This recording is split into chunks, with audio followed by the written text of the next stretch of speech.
सिंधुदुर्ग जिल्ह्यातील शालेय शिष्यवृत्ती परीक्षेसाठी जे विद्यार्थी आहेत त्या विद्यार्थ्यांना डायट सिंधुदुर्ग आणि सिंधुदुर्ग शिक्षण विभाग यांच्या संयुक्त विद्यमानाने 5वी व 8वीचे जे शिष्यवृत्तीचे वर्ग आणि मार्गदर्शन वर्ग हे ऑनलाईन क्लासेस सोमवारपासून सुरू होतं. तर त्या ऑनलाईन प्रशिक्षणाचा लाभ हा 5वी व 8वीच्या शिष्यवृत्ती वर्गासाठी बसलेल्या विद्यार्थ्यांनी घ्यायचा आहे आणि त्याचा आपल्या शालेय अभ्यासक्रमात वापर करून जे आता क्लासेस होणार ते क्लास ऑनलाईन पद्धतीने असणार आहेत. तर त्या 5वी व 8वीच्या मुलांनी त्या ऑनलाईन क्लासचा लाभ घेऊन आपले जे स्पर्धा परीक्षांमध्ये उतरणार आहात तर त्याचा आपण लाभ घेऊन या स्पर्धेला उतरायचं आहे.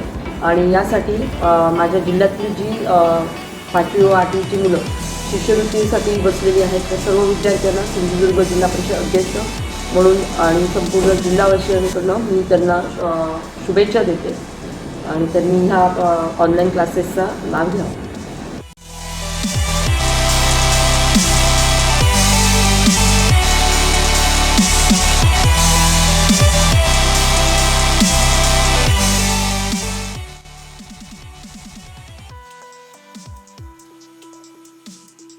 जिल्हा शिक्षण प्रशिक्षण संस्था सिंधुदुर्ग व आपला जिल्हा परिषद शिक्षण विभाग यांच्या संयुक्त विद्यमानाने आपण स्कॉलरशिपसाठी ही मार्गदर्शन व्याख्यानमाला सुरू करत आहोत. ही व्याख्यानमाला सुरू करण्याचा मुख्य उद्देश असा आहे की आपला जिल्हा जो आहे तो गुणवत्तेमध्ये अग्रेसर आहे. आपण असरमध्ये चांगलं काम केलेलं आहे, नासमध्येही आपला जिल्हा पुढे आहे, परंतु स्पर्धा परीक्षेमध्ये जर आपण बघितलं तर आपला जिल्हा मागे दिसतो आणि ही खरोखर आपल्यासाठी खेदाची गोष्ट आहे. जर याचं कारण शोधलं की का आपली मुलं स्पर्धा परीक्षेमध्ये उतरत नाही तर याचं एक महत्त्वाचं कारण दिसतं की आपल्याकडे स्पर्धा परीक्षेचं वातावरण नाही आणि दुसरं असं आहे की आपल्याकडे मार्गदर्शनाचा अभाव दिसतो. या दोन्ही गोष्टी लक्षात घेतल्या तर जिल्हा शिक्षण प्रशिक्षण संस्थेने असं ठरवलं की आपण याची जर व्याख्यानमाला सुरू केल्या मार्गदर्शनपर तर सर्व मुलांना, शिक्षकांना आणि पालकांना सर्वांनाच याचा उपयोग होईल आणि या अनुषंगाने आपली गुणवत्ता जी आहे ती वाढेल आणि आपली विद्यार्थी जे आहेत ते स्पर्धा परीक्षेमध्ये उतरतील. यासाठी आपण ही व्याख्यानमाला सुरू केलेली आहे. या व्याख्यानाचं स्वरूप असं आहे की याच्यामध्ये आपण जे कोणी आपल्या जिल्ह्यातले तज्ज्ञ शिक्षक आहेत की ज्यांना असं वाटतं की आम्ही स्कॉलरशिपसाठी चांगल्या प्रकारे व्याख्यान देऊ शकतो किंवा स्कॉलरशिपचं आम्हाला अधिक चांगलं ज्ञान आहे तर त्यांनी आपल्या केंद्र प्रमुखांमार्फत पुढे यायचं आहे आणि त्यांच्या मार्फत आपण जिल्हा शिक्षण प्रशिक्षण संस्थेशी संपर्क करायचा आहे आणि त्यांचा व्हिडिओ जो आहे तो इथे शूट केला जाईल आणि त्यानंतर आपल्या जिल्हा शिक्षण प्रशिक्षण संस्थेच्या यूट्यूबवरती तो दाखवला जाईल. हा व्हिडिओ सर्वांसाठी खुला असेल, शिक्षक, पालक आणि विद्यार्थी सर्वांसाठीच खुला असेल आणि त्याच्यातून विद्यार्थ्यांपर्यंत मार्गदर्शन पोहोचेल. जे ग्रामीण भागातले विद्यार्थी आहेत ज्यांना स्कॉलरशिपबाबतचं मार्गदर्शन उपलब्ध होत नाही त्यांच्यापर्यंत हे मार्गदर्शन पोहोचेल आणि एक प्रकारे या ठिकाणी 5वी आणि 8वीच्या स्कॉलरशिप परीक्षेसाठी एक पायाभरणी होईल जी स्पर्धा परीक्षांची सुरुवात आहे. तर यासाठी हा उपक्रम आपण सर्वांनी यशस्वी करायचा आहे. आत्तापर्यंत आपण सर्वांनी सर्व उपक्रमासाठी सहकार्य केलेलं आहे, तसंच या उपक्रमामध्ये सहभागी व्हा आणि आपण सर्वांनी आपला उपक्रम यशस्वी करूया आणि या उपक्रमासाठी मी शुभेच्छा देते.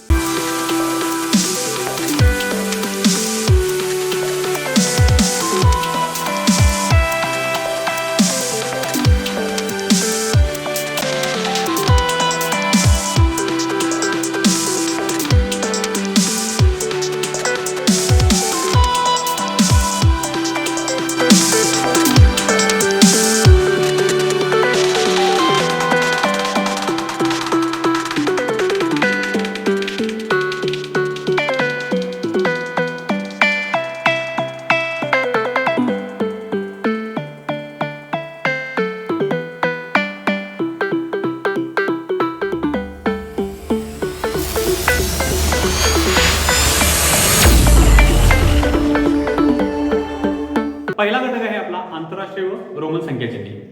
यामध्ये आपण आंतरराष्ट्रीय जी संख्याचिन्ह आहे ती रोमन संख्याचिन्हामध्ये आपण दर्शवत असतो. त्यामध्ये आपण खाली एक सारणी तयार केलेली आहे. त्या सारणीच्या आधारे आपण पाहूया यामध्ये ही कशी दर्शवलेली आहे. रोमन संख्याचिन्हामध्ये इंग्रजी अक्षरांचा वापर केला जातो आणि आपले आंतरराष्ट्रीय संख्या चिन्ह म्हणजे आपण जे इंग्रजी अंक वापरतो ते त्यासाठी वापरतो. चला तर या सारणीमध्ये प्रथम आता आपण पाहू. आय साठी 1, व्ही साठी 5, एक्स साठी 10, एल साठी 50, सी साठी 100, डी साठी 500 आणि एम साठी 1000. अशा प्रकारे आपण ही रोमन संख्या चिन्हे आंतरराष्ट्रीय संख्या चिन्हे रोमन संख्या चिन्हामध्ये दर्शवणार आहोत. तर यामध्ये काही नियम दिलेले आहेत. रोमन संख्या लेखन करण्यासाठी आपल्याला काही नियम दिलेले आहेत. ते नियम कोणते आहेत? तर त्यामध्ये सर्वात प्रथम महत्त्वाचा नियम आहे तो म्हणजे आंतरराष्ट्रीय संख्या चिन्ह आपण जे इंग्रजीमध्ये दर्शवतो त्यामध्ये रोमन संख्या लेखनामध्ये शून्य या संख्येसाठी कोणतेही संख्या चिन्ह वापरले जात नाही. त्यानंतर आता हा महत्त्वाचा नियम झाल्यानंतर पुढचं आपण संख्या लेखन कसं करायचं ते आपण अभ्यासू. प्रथमतः पहिला नियम आहे एक्स व आय यापैकी एखादे चिन्ह 2 वेळा किंवा 3 वेळा एकापुढे एक लिहितात आणि त्यांची बेरीज करून संख्या मिळवतात. जसे की आपण इथं या स्लाइडमध्ये हायलाइट केलेलं आहे की पहिल्या नियमामध्ये आपण सांगितलेलं आहे एक्स व आय यापैकी एखादे चिन्ह 2 वेळा किंवा 3 वेळा एकापुढे एक लिहितात आणि नंतर त्यांची सर्वांची बेरीज करतात. उदाहरणार्थ आपण पाहू. इथं 3 वेळा आय लिहिलेले आहेत या स्लाइडमध्ये. त्याचबरोबर म्हणजे 1 अधिक 1 अधिक 1 बरोबर 3 होतील. त्यानंतर 2 नंबरच्या उदाहरणामध्ये एक्स एक्स एक्स असे 3 वेळा एक्स लिहिलेले आहेत आणि 10 एक्स म्हणजेच आपण वरती दर्शवल्याप्रमाणे चिन्हामध्ये एक्स याची किंमत 10 आहे म्हणजे 10 अधिक 10 अधिक 10 असे मिळून एकूण 30 होतील. चला दुसरा नियम पाहू. आय आणि एक्स ही चिन्हे एकापुढे एक जास्तीत जास्त 3 वेळा लिहितात परंतु व्ही हे चिन्ह एकापुढे एक लिहित नाहीत. त्याचे एक उदाहरण दिलेलं आहे बघा इथं. 3 वेळा आय लिहिलेलं आहे पहिल्या उदाहरणामध्ये म्हणजेच पहिल्यांदा आपण क्रिया केली तशीच 1 अधिक 1 अधिक 1 बरोबर 3 होतील. आणि दुसरं उदाहरण आहे एक्स एक्स एक्स 3 वेळा लिहिलेले आहे म्हणजे 10 अधिक 10 अधिक 10 असे मिळून 30 होतील. परंतु व्ही हे चिन्ह 2 वेळा लिहत नाही किंवा 15 लिहिताना व्ही हे 3 वेळा लिहत नाही. तर 10 लिहिताना फक्त एक्स लिहितात आणि 15 लिहिताना एक्सच्या पुढे व्ही लिहितात म्हणजेच व्ही हे चिन्ह एकापुढे एक लिहत नाहीत या नियमानुसार. तिसरा नियम आहे आय किंवा व्ही यापैकी एखादे चिन्ह मोठ्या संख्येच्या चिन्हाकडे उजवीकडे लिहिले तर त्याची किंमत मोठ्या संख्येच्या किमतीत मिळवली जाते. म्हणजेच आता यामध्ये मोठ्या चिन्ह कोणतं आहे या खालच्या उदाहरणामध्ये व्ही कारण की व्हीची किंमत ही 5 आहे तर त्याच्या उजवीकडे म्हणजे 3 वेळा आय लिहिलेलं आहे म्हणजे या 3 आयची किंमत ह्या व्ही मध्ये मिळवावी लागेल. आता आयची किंमत 1 म्हणजे 5 अधिक 3 म्हणजे हे 3 आहे ते 5 मध्ये ऍड होतील आणि त्यांची एकूण बेरीज 8 होईल. तसंच आणखीन एक उदाहरण पहा इकडे 2 वेळा एक्स लिहिलेला आहे आणि त्याच्या पुढे 2 आय घेतलेले आहेत त्यामुळे हे 2 आय म्हणजे 2 आणि 2 एक्स याचा अर्थ 20 म्हणजे 20 अधिक 2 म्हणजे हे 2 20 मध्ये ऍड करावे लागतील म्हणून ते 22 होते. चौथा नियम पाहू आपण. आय हे चिन्ह व्ही किंवा एक्स या चिन्हाच्या डावीकडे लिहितात तर त्याची किंमत व्ही किंवा एक्सच्या किमतीतून वजा केली जाते. मात्र हे चिन्ह एक्सच्या डावीकडे एकापेक्षा जास्त वेळा लिहत नाही. म्हणजेच आपण मगाशी उजवीकडे लिहिल्यानंतर त्यांची बेरीज केली तर डावीकडे लिहिल्यानंतर त्यांची वजाबाकी आपण करायची आहे. उदाहरणार्थ आय आणि व्ही लिहिलेलं आहे म्हणजे यामध्ये व्हीच्या डावीकडे लिहिलेला आहे आय म्हणून 5 वजा 1 कारण की डावीकडे लिहिल्यानंतर आपल्याला काय करावं लागेल तो वजा करावा लागेल म्हणून 5 वजा 1 बरोबर 4 येईल. आणि 2 नंबरचं उदाहरण आहे आय आणि एक्स म्हणजे एक्सच्या डावीकडे आय लिहिलेला आहे म्हणून 10 वजा 1 म्हणजे आयची किंमत इथं 1 घेतलेली आहे म्हणून 10 वजा 1 बरोबर 9 हे त्याचं उत्तर येईल. या जर आपण आंतरराष्ट्रीय संख्या चिन्हांचं रोमन संख्या चिन्हामध्ये लेखन करताना या जर आपण दक्षता घेतल्या तर आपल्याला कोणत्याही प्रकारच्या अडचणी किंवा ज्या समस्या उद्भवतात त्या समस्या उद्भवणार नाही. शेवटचा एक घटक आहे त्यामध्ये 5वा नियम तो पाहूया.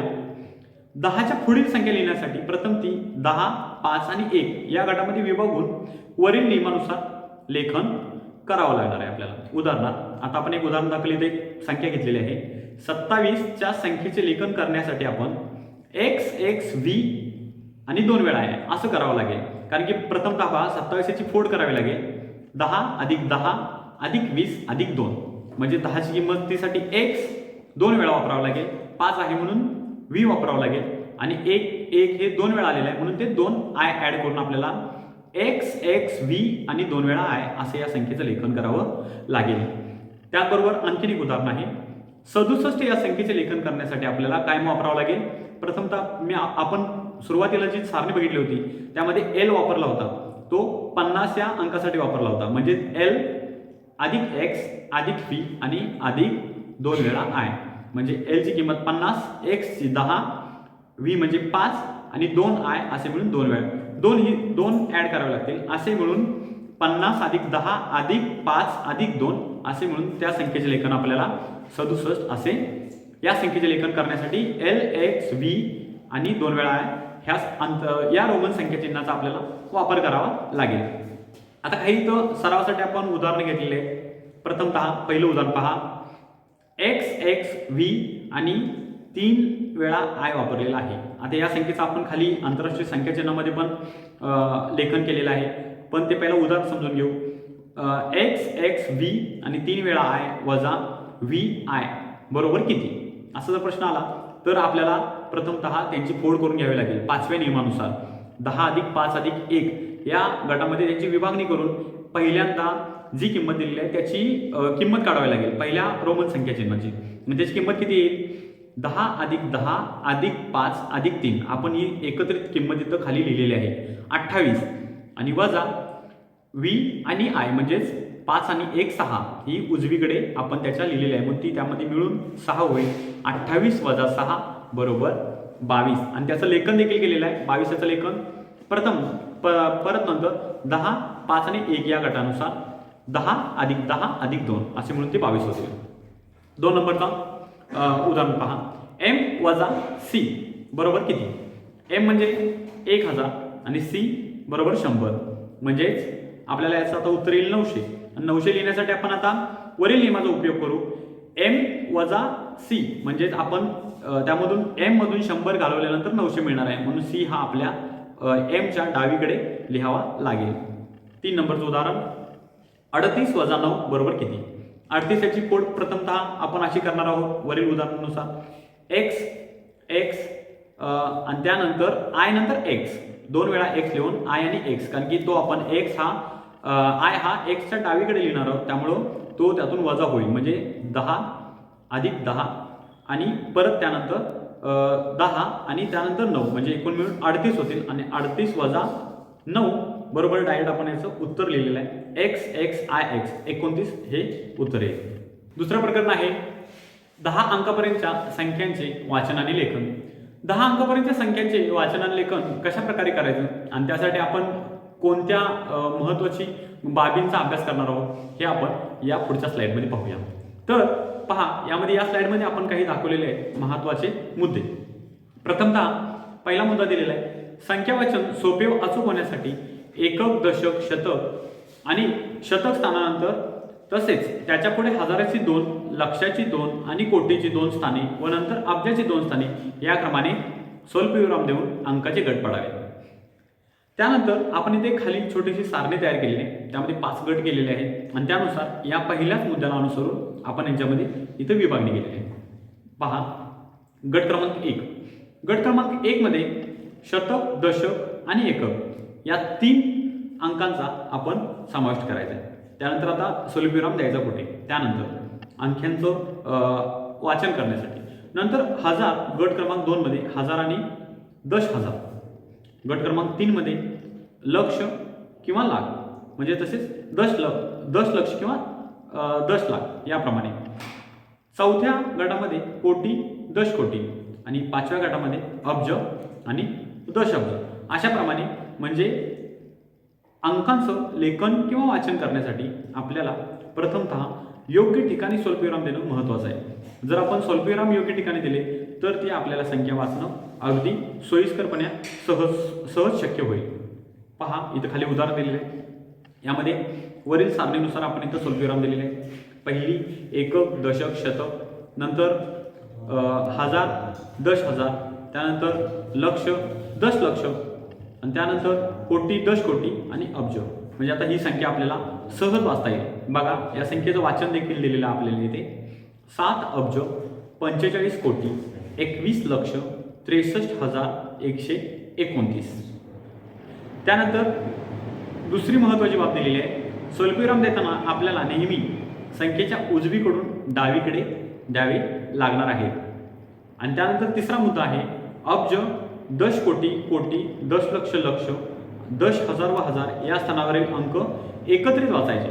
म्हणजे आपण वरती गट दिलेला आहे, त्या गटानुसार आपण या संख्यांचं वाचन करायचं आहे. जसे की आपण मगाशी पाहिलं वरच्या उदाहरणामध्ये 7 कोटी 7 अब्ज 45 कोटी 21,63,129.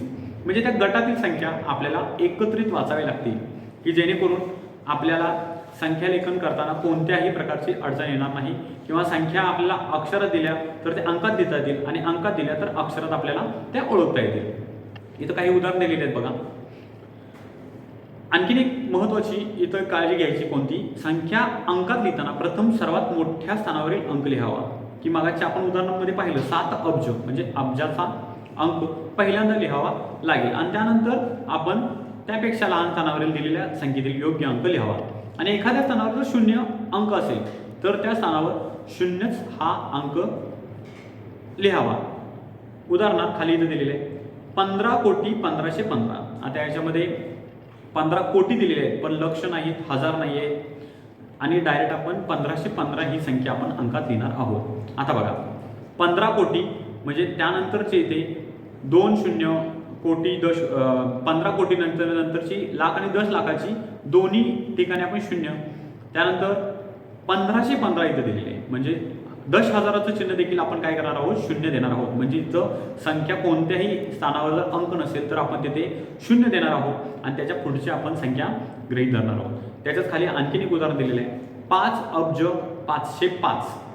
5 अब्ज 505 म्हणजे तिथं 5 लिहावं लागेल अब्जाच्या स्थानावरील. त्यानंतर कोटी, दश कोटी, लाख, 10 लाख आणि हजार, 10,000 या संख्यावर आपण सर्वत्र 0 द्यायचं आहे आणि शेवटला लिहायचं आहे 505. म्हणजेच आपल्याला ही संख्या खालीलप्रमाणे लिहिता येईल 5 अब्ज 505. दुसऱ्या प्रकरणानंतर आपण आता वळूया तिसऱ्या प्रकरणाकडे, अंकांची दर्शनी किंमत, स्थानिक किंमत आणि विस्तारित मांडणी. या प्रकरणामध्ये आपण अंकांची दर्शनी किंमत, स्थानिक किंमत आणि अंकाची विस्तारित मांडणी कशा प्रकारे करायची याचा आपण थोडक्यात माहिती घेऊया. प्रथमतः अंकाची दर्शनी किंमत. दर्शनी किंमतीमध्ये जो अंक त्या संख्येमध्ये असतो त्यामध्ये आणि दर्शनी किंमतीमध्ये कोणताच फरक नसतो. म्हणजे जी आपल्याला संख्या दिलेली असते किंवा अंक दिलेला असतो त्याच अंकामध्ये एखादी जर आपण संख्या घेतली तर त्यामध्ये आणि त्या दर्शनी किंमतीमध्ये कोणताच फरक नसतो. फक्त आपल्याला स्थानिक किंमत ही आपल्याला त्या अंकाचं स्थान त्या संख्येमध्ये कुठं आहे ते आपल्याला पाहून त्या अंकाची स्थानिक किंमत ठरवावी लागेल. आपण या आता नंतर स्लाइडवर जाऊया. चला, स्थानिक किंमत मध्ये कोणत्याही संख्येतील अंकाची स्थानिक किंमत ही तो अंक ज्या स्थानावर आहे म्हणजे मगाशी पाहिल्याप्रमाणे आपण म्हटल्याप्रमाणे त्यावरून आपल्याला त्या अंकाची स्थानिक किंमत ठरवावी लागते. इथं बघा एक आपण उदाहरण घेतलेलं आहे 2 अब्ज 34 कोटी 12,25,375. आता यामध्ये प्रत्येक अंकाची जर आपण दर्शनी किंमत काढण्याचा प्रयत्न केला तर त्यामध्ये दर्शनी किंमत ही 30 येईल. परंतु आपण खाली इथं त्या अंकाची त्या संख्येची आपण स्थानिक किंमतीनुसार किंमत काढलेली. प्रत्येक अंकाची स्थानिक किंमत किती येईल म्हणजेच प्रथमतः आपण 2 लाख अब्जाने गुणलेला आहे म्हणजे त्याची 2 अब्ज 1 अब्ज म्हणजे आपल्याला इथं 1 गुणिले 1 अब्ज म्हणजे प्रत्येक अंकाची स्थानिक किंमत काढण्यासाठी आपण हे वापरतो. त्यामुळे इथं 2 आहे म्हणून 2 गुणिले 1 अब्ज बरोबर 2 अब्ज. त्याचप्रमाणे दुसरा अंक आहे तो कोटीचा, त्यानंतर तो 10 कोटी या घरातील आहे त्यामुळे 3 गुणिले 10 कोटी बरोबर याचे झाले 30 कोटी. त्यानंतर तिसरा अंक आहे 4 गुणिले 1 कोटी बरोबर 4 कोटी. त्यानंतर अंक आहे 1 गुणिले 10 लाख बरोबर 10 लाख. त्यानंतरचा अंक आहे 2 गुणिले 1 लाख बरोबर 2 लाख. त्यानंतरचा पुढचा अंक आहे 2. आता तो आहे 10,000 या घरामध्ये म्हणून त्याला 2 गुणिले 10,000 बरोबर 20,000. त्यानंतरचा अंक आहे 5 गुणिले 1000 बरोबर 5,000. आणि त्यानंतरचा अंक आहे 3 गुणिले 100 बरोबर 300. आणि त्यानंतरचा 7 गुणिले 10 बरोबर 70 आणि 5 गुणिले 1 बरोबर 5. या क्रमाने आपण जर या संख्यांची स्थानिक किंमत काढली तर याप्रमाणे स्थानिक किंमत येईल आणि त्या संख्येच्या स्थानिक किंमतीची बेरीज केल्यानंतर आपल्याला वरची संख्या मिळेल. आता बघा, या संदर्भात काही आपल्याला इथं नियम दिलेले आहेत आणि ते आपल्याला ओळखण्यासाठी सोयीस्कररित्या होईल. संख्येतील एकक व दशक अंकाची आदलाबदल केल्यास तयार होणारी संख्या आणि मूळ संख्या यामध्ये 2 अंकांच्या फरकाच्या 9 पट असतो. म्हणजे त्यामधील जो फरक आहे तो 2 अंकाची वजाबाकी केली असता त्यामध्ये 9 पट असतो. उदाहरणार्थ इथे एक उदाहरण घेतलेलं आहे आपण 45,294. यामध्ये आता एकक आणि दशक या अंकांची आदलाबदल करायची आहे. म्हणजे एकक आणि दशकावर 9 आणि 4 हे अंक आहे. म्हणजे 9 + 4 = 5 आहे. आणि त्यानंतर 5 ची 9 पट म्हणजे आपण 9 पट केल्यानंतर 45 हा इतका त्या 2 संख्येमधील फरक येईल.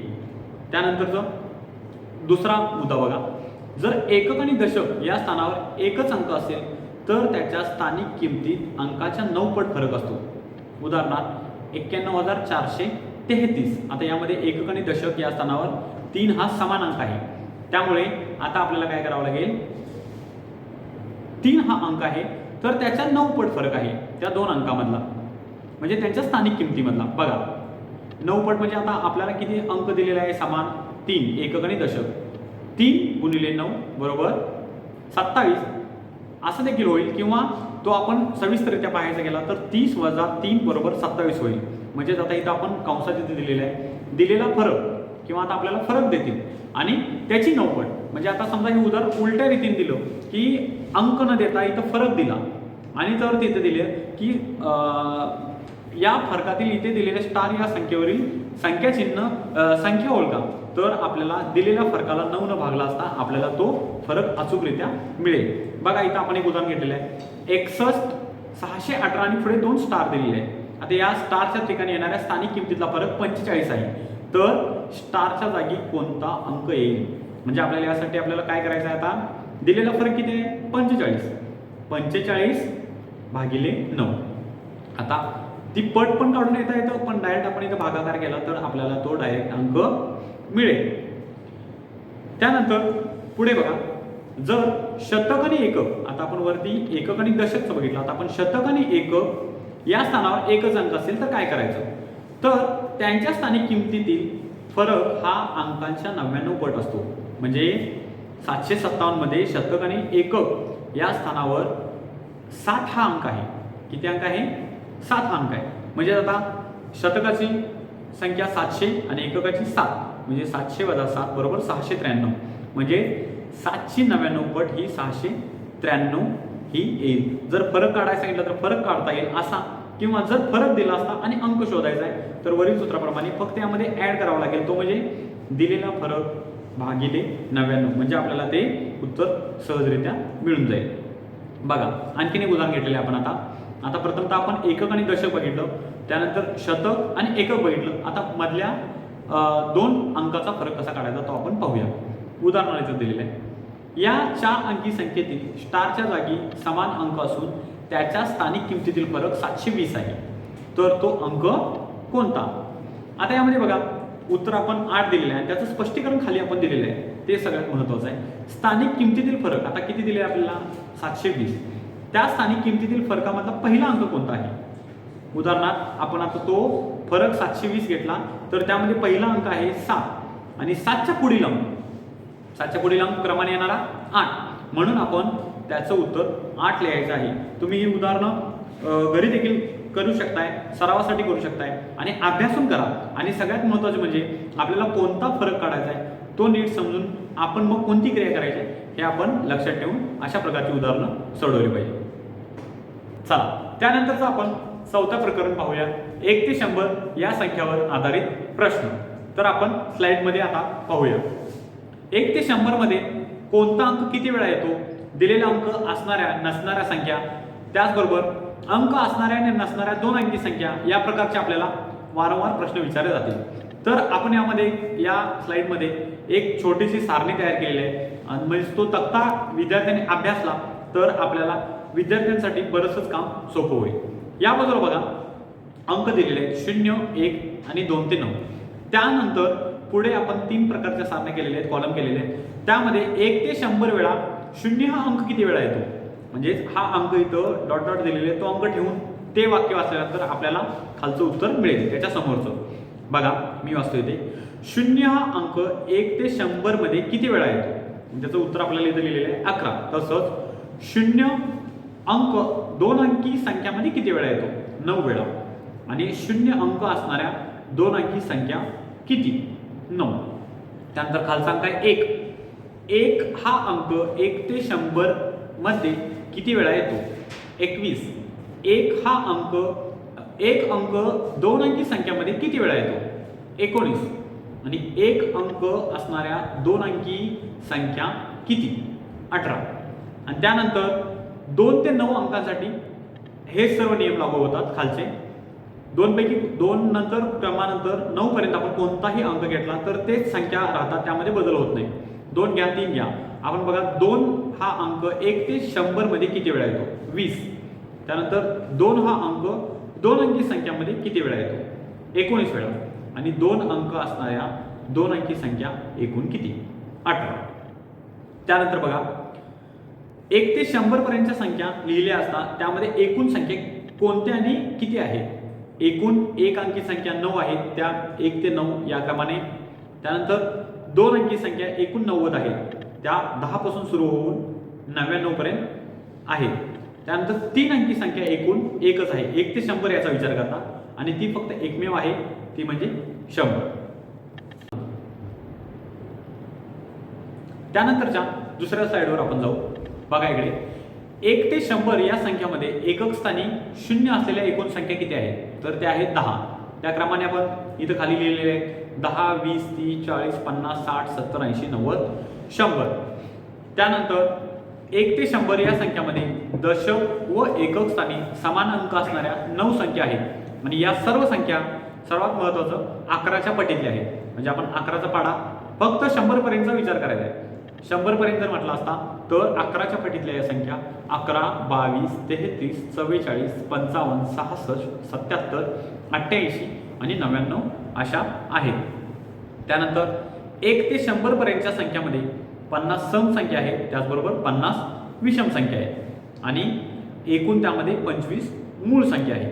आता या सम विषम संख्या आणि मूळ संख्या म्हणजे काय ते आपण पुढच्या प्रकरणात पाहणार आहोत. फक्त यांची संख्या लक्षात ठेवा, आणि यानंतर सम संख्या कोणाला म्हणायचं, विषम संख्या कोणाला म्हणायचं, त्याचबरोबर मूळ संख्या कोणाला म्हणायचं, आणि ते कशा ओळखायचं हे आपण संख्या आणि संख्यांच्या प्रकारामध्ये अभ्यासणार आहोत.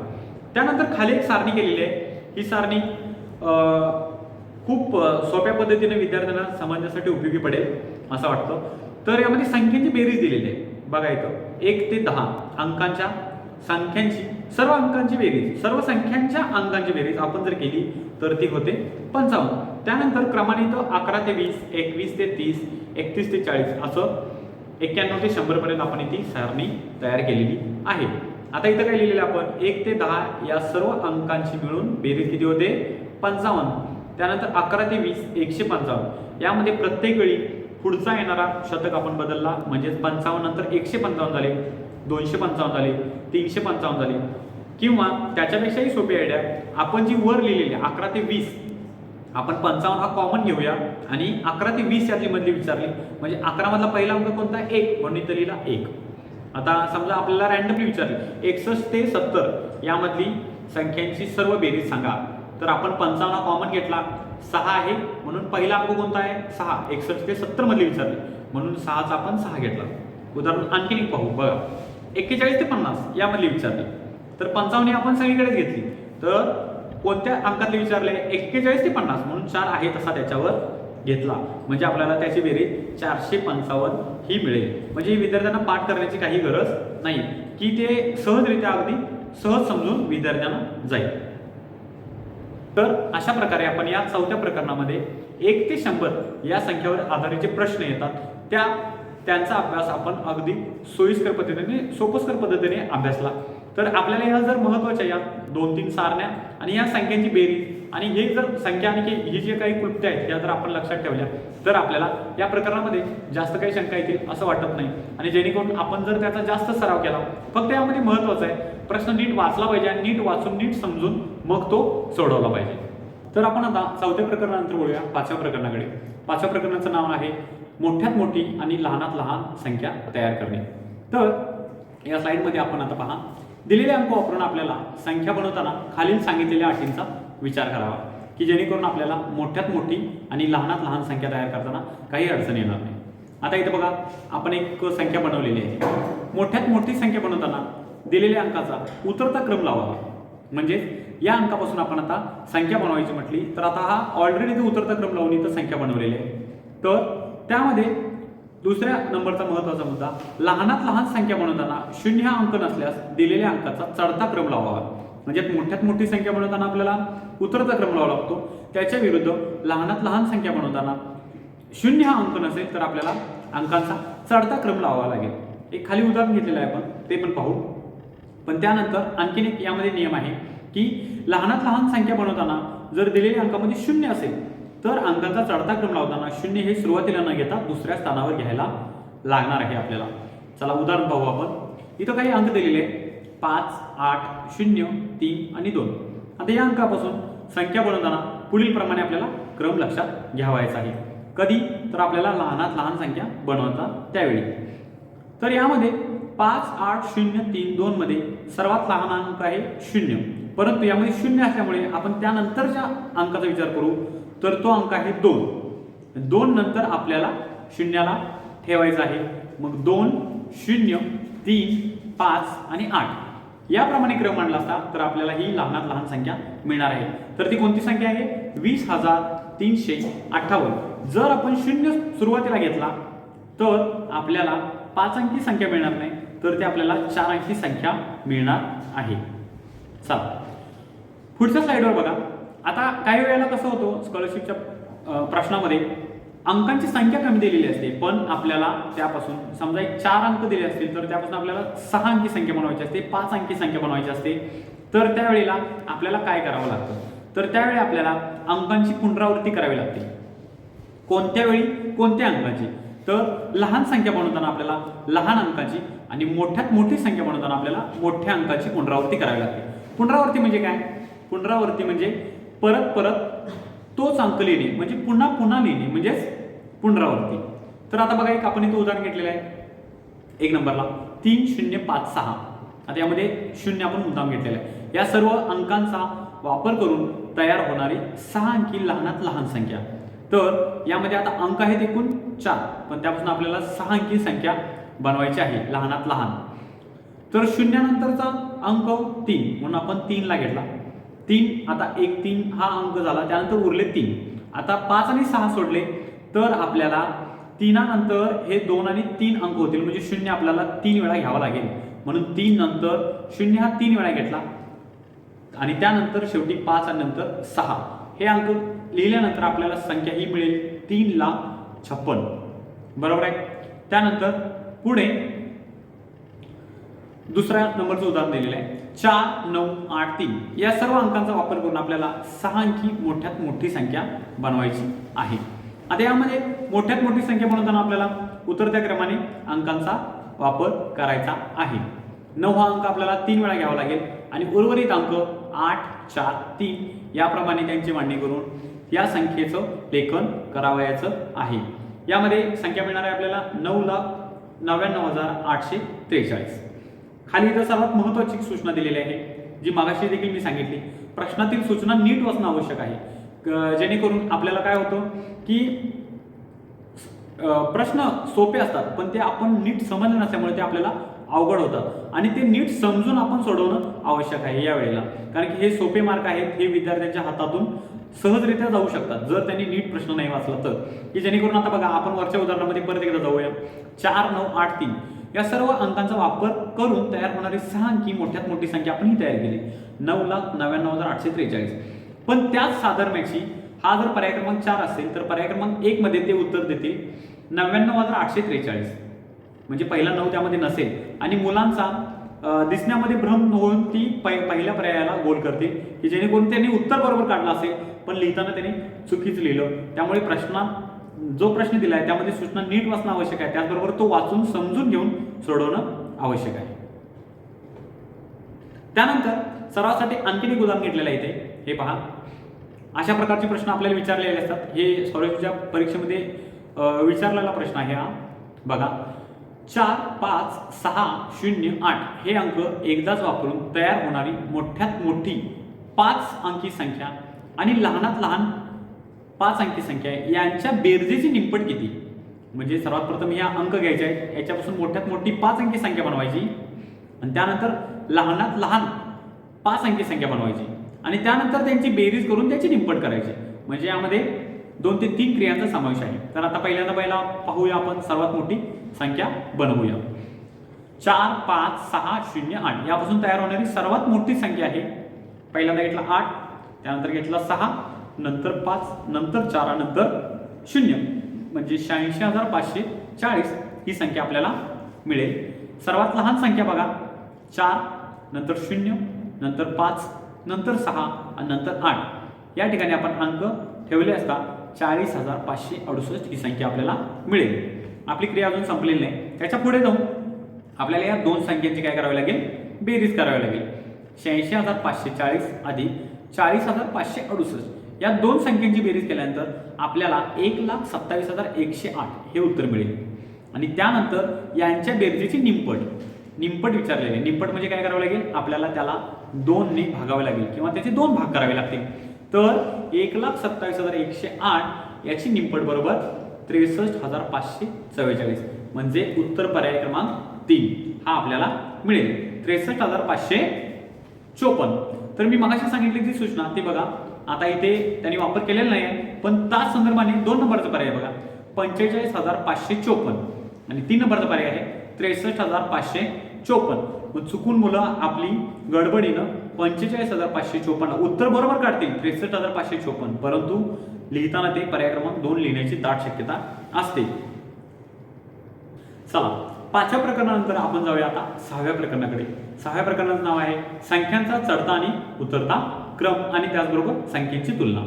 तर चला यामधून स्लाइडमध्ये आपण इथं बरीचशीच माहिती लिहिलेली आहे. संख्यांचा लहान मोठेपणा ठरवणे म्हणजे संख्यांची तुलना करणे होय. आता तुलना करण्यासाठी आपण ही 3 चिन्ह वापरतो, पेक्षा लहान, पेक्षा मोठे आणि बरोबर. या चिन्हांचा अर्थ आहे च्यापेक्षा मोठा, च्यापेक्षा लहान आणि समान.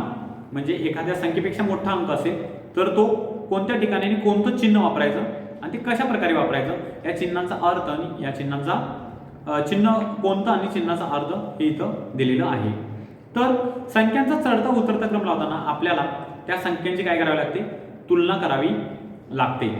आता बघा चढता क्रम मगाशी आपण मागाच्या घटकामध्ये पाहिलं. दिलेल्या संख्यांची चढत्या क्रमाने मांडणी केली म्हणजेच त्या क्रमाने लहान संख्येपासून मोठ्या संख्येपर्यंत संख्यांची मांडणी केली असता आपल्याला त्या संख्यांचा चढता क्रम मिळतो. म्हणजे त्या चढत्या क्रमाने संख्या मांडल्या जातात. इथं उदाहरण दिलेलं आहे 7,924, 9,834, 3,450 आणि 2,500. या संख्यामध्ये सर्वात डावीकडे असणारे अंक म्हणजेच हजाराचे 7, 9, 3 आणि 2 हे आहेत. आता यापैकी 9 हा अंक सर्वात मोठा असून 2 हा अंक सर्वात लहान आहे. म्हणजेच अंकांचा क्रम त्याप्रमाणे लागेल 2, 3, 7, 9. म्हणून 9,834 ही सर्वात मोठी संख्या आहे आणि 2,500 ही सर्वात लहान संख्या आहे. परंतु आपल्याला चढता क्रम लावायचा आहे म्हणजे 4ही संख्यांचा क्रम लावायचा आहे. तर तो अशा प्रकारे लागेल 2,500, 3,450, 7,924, 9,834. फक्त यामध्ये संख्या किती अंकाच्या आहेत त्याचा आपल्याला विचार करणं महत्त्वाचे आहे. त्या 4 अंकाच्या आहेत म्हणून आपण इथं अंकाचा विचार केलेला आहे.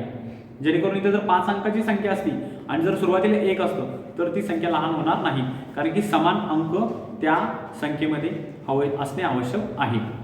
उतरता क्रम दिलेल्या संख्येची उतरत्या क्रमाने मांडणी करताना क्रमाने मोठ्या संख्येपासून लहान संख्येपर्यंत केली जाते. इथं पहा उदाहरणार्थ 7,924 तेच उदाहरण घेतलेलं आहे इकडे 9,834, 3,450 आणि 2,500. आता उतरत्या क्रमाने ती संख्या बघा त्याचा उतरता क्रम 9,834, 7,924, 3,450 आणि 2,500 अशा प्रमाणे या संख्यांचा उतरता क्रम लागेल. त्यानंतर सर्वात डावीकडचे अंक समान असल्यास आणि डावीकडून दुसऱ्या अंकाची तुलना करावी आणि संख्यांचा लहान मोठेपणा ठरवावा. आता खालच्या उदाहरणामध्ये डावीकडून प्रत्येक 2-2 ठिकाणी 88, 88, 88 एका तिसऱ्या नंबरच्या संख्येमध्ये 3 वेळा 8 आलेले आहेत. मग त्यामुळे संख्या ठरवताना आपल्याला लहान मोठेपणा ठरवताना काही अडचण येते. तर आपल्याला डावीकडून अंक समान असल्यास पहिला अंक बघायचा, त्यानंतर दुसरा अंक बघायचा, त्यानंतर तिसरा अंक बघायचा. आता यामध्ये चढता क्रम बघा, इथं आपण डायरेक्ट लिहिलेलं आहे 88,578 पहिल्यांदा घेतलेलं आहे, कारण की त्या तुलनेमध्ये 2 संख्यानंतर 8 पहिल्या ह्याच्यामध्ये, नंतर 7, नंतर 5 आणि नंतर परत 5, म्हणजे 2 ठिकाणी 5 आहे, परंतु त्यात देखील त्यानंतरचा अंक 5 संख्या असलेल्यामध्ये 7 हा अंक पहिला येईल, त्यानंतर 8 जाईल, म्हणजे 88,578, त्यानंतर 88,587, त्यानंतर 88,758 आणि 88,875 अशा प्रकारे संख्यांचा चढता क्रम लागेल. आता चढता क्रम लागल्यानंतर उतरता क्रम लावणे विद्यार्थ्यांना खूप सोयीस्कर जाते, कारण की आपण काय करतो, एकाच 4 संख्यांचा जर चढता क्रम लावला तर तोच आपण उलट क्रमाने त्यांना लिहायला सांगतो आणि उतरता क्रम लिहितो. मग तो विद्यार्थ्यांना लिहिताना सोपा जातो. बघा इथे 88,875, 88,758, 88,587 आणि 88,578 अशा प्रकारे तो उतरता क्रम लागेल. तर या सोप्या संकल्पना आहेत, या जोपर्यंत विद्यार्थ्यांना समजणार नाही तोपर्यंत आपल्याला त्यांना या स्लाइडच्या माध्यमातून दर्शवता येईल की बाबा कशा प्रकारे आपल्याला संख्येची मांडणी करायची आहे, अंकाची मांडणी करायची आहे, आणि जेणेकरून हे कळाल्यानंतर त्यांना आपल्याला कळेल की त्यांना प्रश्न सोडवताना काय अडचण येतात, आणि ते प्रश्न सोडवताना एकदा अडचण आपण त्यांची क्लिअर केली तर निश्चितच त्यांना खरोखर या बाबतीत चांगलं मार्गदर्शन अजून होईल आणि ते चांगल्या पद्धतीनं गणित सोडवतील. 7व्या प्रकरणामध्ये आपण पाहणार आहोत संख्यांचे प्रकार, जे आपल्याला शिष्यवृत्तीसाठी अभ्यासक्रमामध्ये आहेत. तर सुरुवातीला या स्लाइडमध्ये अगदी सोप्या संकल्पना आहेत, सम संख्या आणि विषम संख्या, की ज्या जेणेकरून आपण इयत्ता 3री आणि 4थीमध्ये अभ्यासलेल्या आहेत. सम संख्या म्हणजे काय, ज्या संख्येचे एकक स्थानी 0, 2, 4, 6, 8 हे अंक असतात त्या संख्यांना सम संख्या म्हणतात, किंवा त्या संख्येला 2 ने पूर्ण भाग जातो त्या संख्येला सम संख्या म्हणतात. उदाहरणार्थ इथं खाली दिलेले आहे. आणि त्यानंतर विषम संख्या. विषम संख्या म्हणजे काय, ज्या संख्येच्या एकक स्थानी 1, 3, 5, 7, 9 हे अंक असतात त्या संख्येला विषम संख्या म्हणतात. या 2 संख्यामध्ये आपल्याला 2 लगतच्या विषम संख्यामध्ये फरक हा 2 असतो, तसेच 2 लगतच्या सम संख्यामध्ये देखील फरक हा 2 असतो. हा एक कॉमन नियम आपल्याकडे इथं अभ्यासाला मिळेल.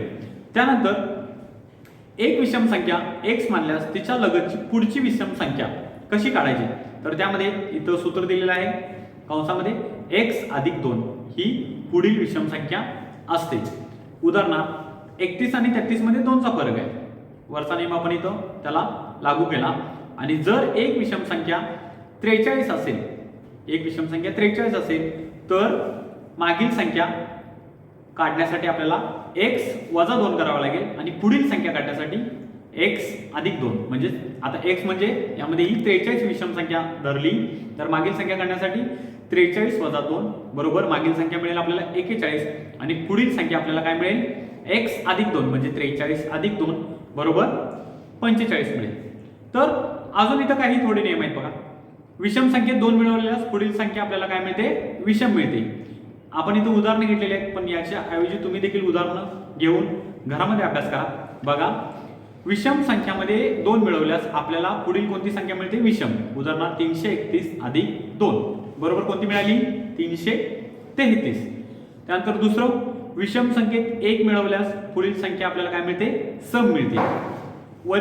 वरील संख्या घेऊ आपण, 331 अधिक 1 म्हणजे आपल्याला पुढील काय मिळाली, संख्या मिळाली 332, पण ती कोणती आहे, सम संख्या आहे. 3 नंबरचा नियम, सम संख्येत 2 मिळवल्यास पुढील संख्या सम मिळते, म्हणजेच 542 अधिक 2 544, आणि सम संख्येत 1 मिळवल्यास पुढील संख्या आपल्याला विषम मिळते. उदाहरणार्थ 542 अधिक 1 बरोबर 543. आता खाली काही सूत्र दिलेले आहेत. सम संख्या अधिक सम संख्या बरोबर काय मिळणार आहे आपल्याला, सम संख्याच मिळणार आहे. बघा इथं 544 अधिक 800 बरोबर काय आली, 1344. शेवटी 4 आहे म्हणून सम संख्या. सम संख्या गुणिले सम संख्या 6 गुणिले 8 म्हणजे काय उत्तर आलं, 48. म्हणजेच आपल्याला कोणती संख्या मिळेल, सम संख्याच मिळेल. विषम संख्या अधिक विषम संख्या. आता विषम संख्या इथे घेतलेली आपण इथं 71 आणि त्यानंतर घेतलेली आहे 83. तर 71 अधिक 83 बरोबर 154 म्हणजे कोणती संख्या मिळाली, सम संख्या. विषम संख्या गुणिले विषम संख्या. खाली बघा इथे 3 गुणिले 7 म्हणजे दोन्ही विषम संख्या आहे दोन्ही ठिकाणी, आणि या दोन विषम संख्याचा गुणाकार केला असता आपल्याला येणारे जे उत्तर आहे ती विषम संख्याच मिळेल. आणि त्यानंतर शेवट सम संख्या गुणिले विषम संख्या म्हणजे एक सम संख्या आणि एक विषम संख्या यांचा गुणाकार केला असता आपल्याला उत्तर मिळणार आहे ते सम संख्या मिळणार आहे. उदाहरणार्थ 12 गुणिले 11 म्हणजेच आपल्याला मिळणारी जी संख्या आहे जे उत्तर आहे ते 132 म्हणजेच काय आहे सम संख्या आहे. त्यानंतर बघा आता इथे पुढच्या स्लाइडवर आपण जाऊया. दोन विषम संख्यांच्या बेरजेला एखाद्या विषम संख्येने निश्चित भाग जात असेल तर येणारा भागाकार काय असतो सम असतो. उदाहरणार्थ अगदी सोपं गणित घेतलेलं आहे सोप्या संख्यांचं म्हणजे जेणेकरून विद्यार्थ्यांना समजायला सोपं होईल. 5 अधिक 7 या दोन्ही कशा प्रकारच्या संख्या आहेत विषम संख्या यांची बेरीज केली आली किती 12. आता या बेरजेला एखाद्या विषम संख्येने भाग घालवायचा म्हणजे आता पहिल्या त्याला 3 ने भाग देईल आपल्याला 12 भागिले 3 म्हणजे जो भागाकार येणार आहे तो काय येणार आपला सम संख्या येईल. त्यानंतर सरावासाठी काही आपण इथे उदाहरण घेतलेले आहेत. 40 ते 50 दरम्यानच्या विषम संख्यांची बेरीज किती. तर त्यासाठी बघा काय केलेलं आहे ते उत्तर आपण लिहिलेलं आहे पण उत्तराच्या अगोदर प्रथम आपण स्पष्टीकरणाकडे जाऊया. 40 ते 50 दरम्यानची विषम संख्या लिहून काढूया. 41 43 45 47 आणि 49. इथं 45 ला आपण मुद्दाम हायलाइट केलेला आहे आणि कारण की ही मधली संख्या आहे यामध्ये आपण त्यांची सरासरी काढून घ्यायची 5 संख्यांची किंवा मधली संख्या.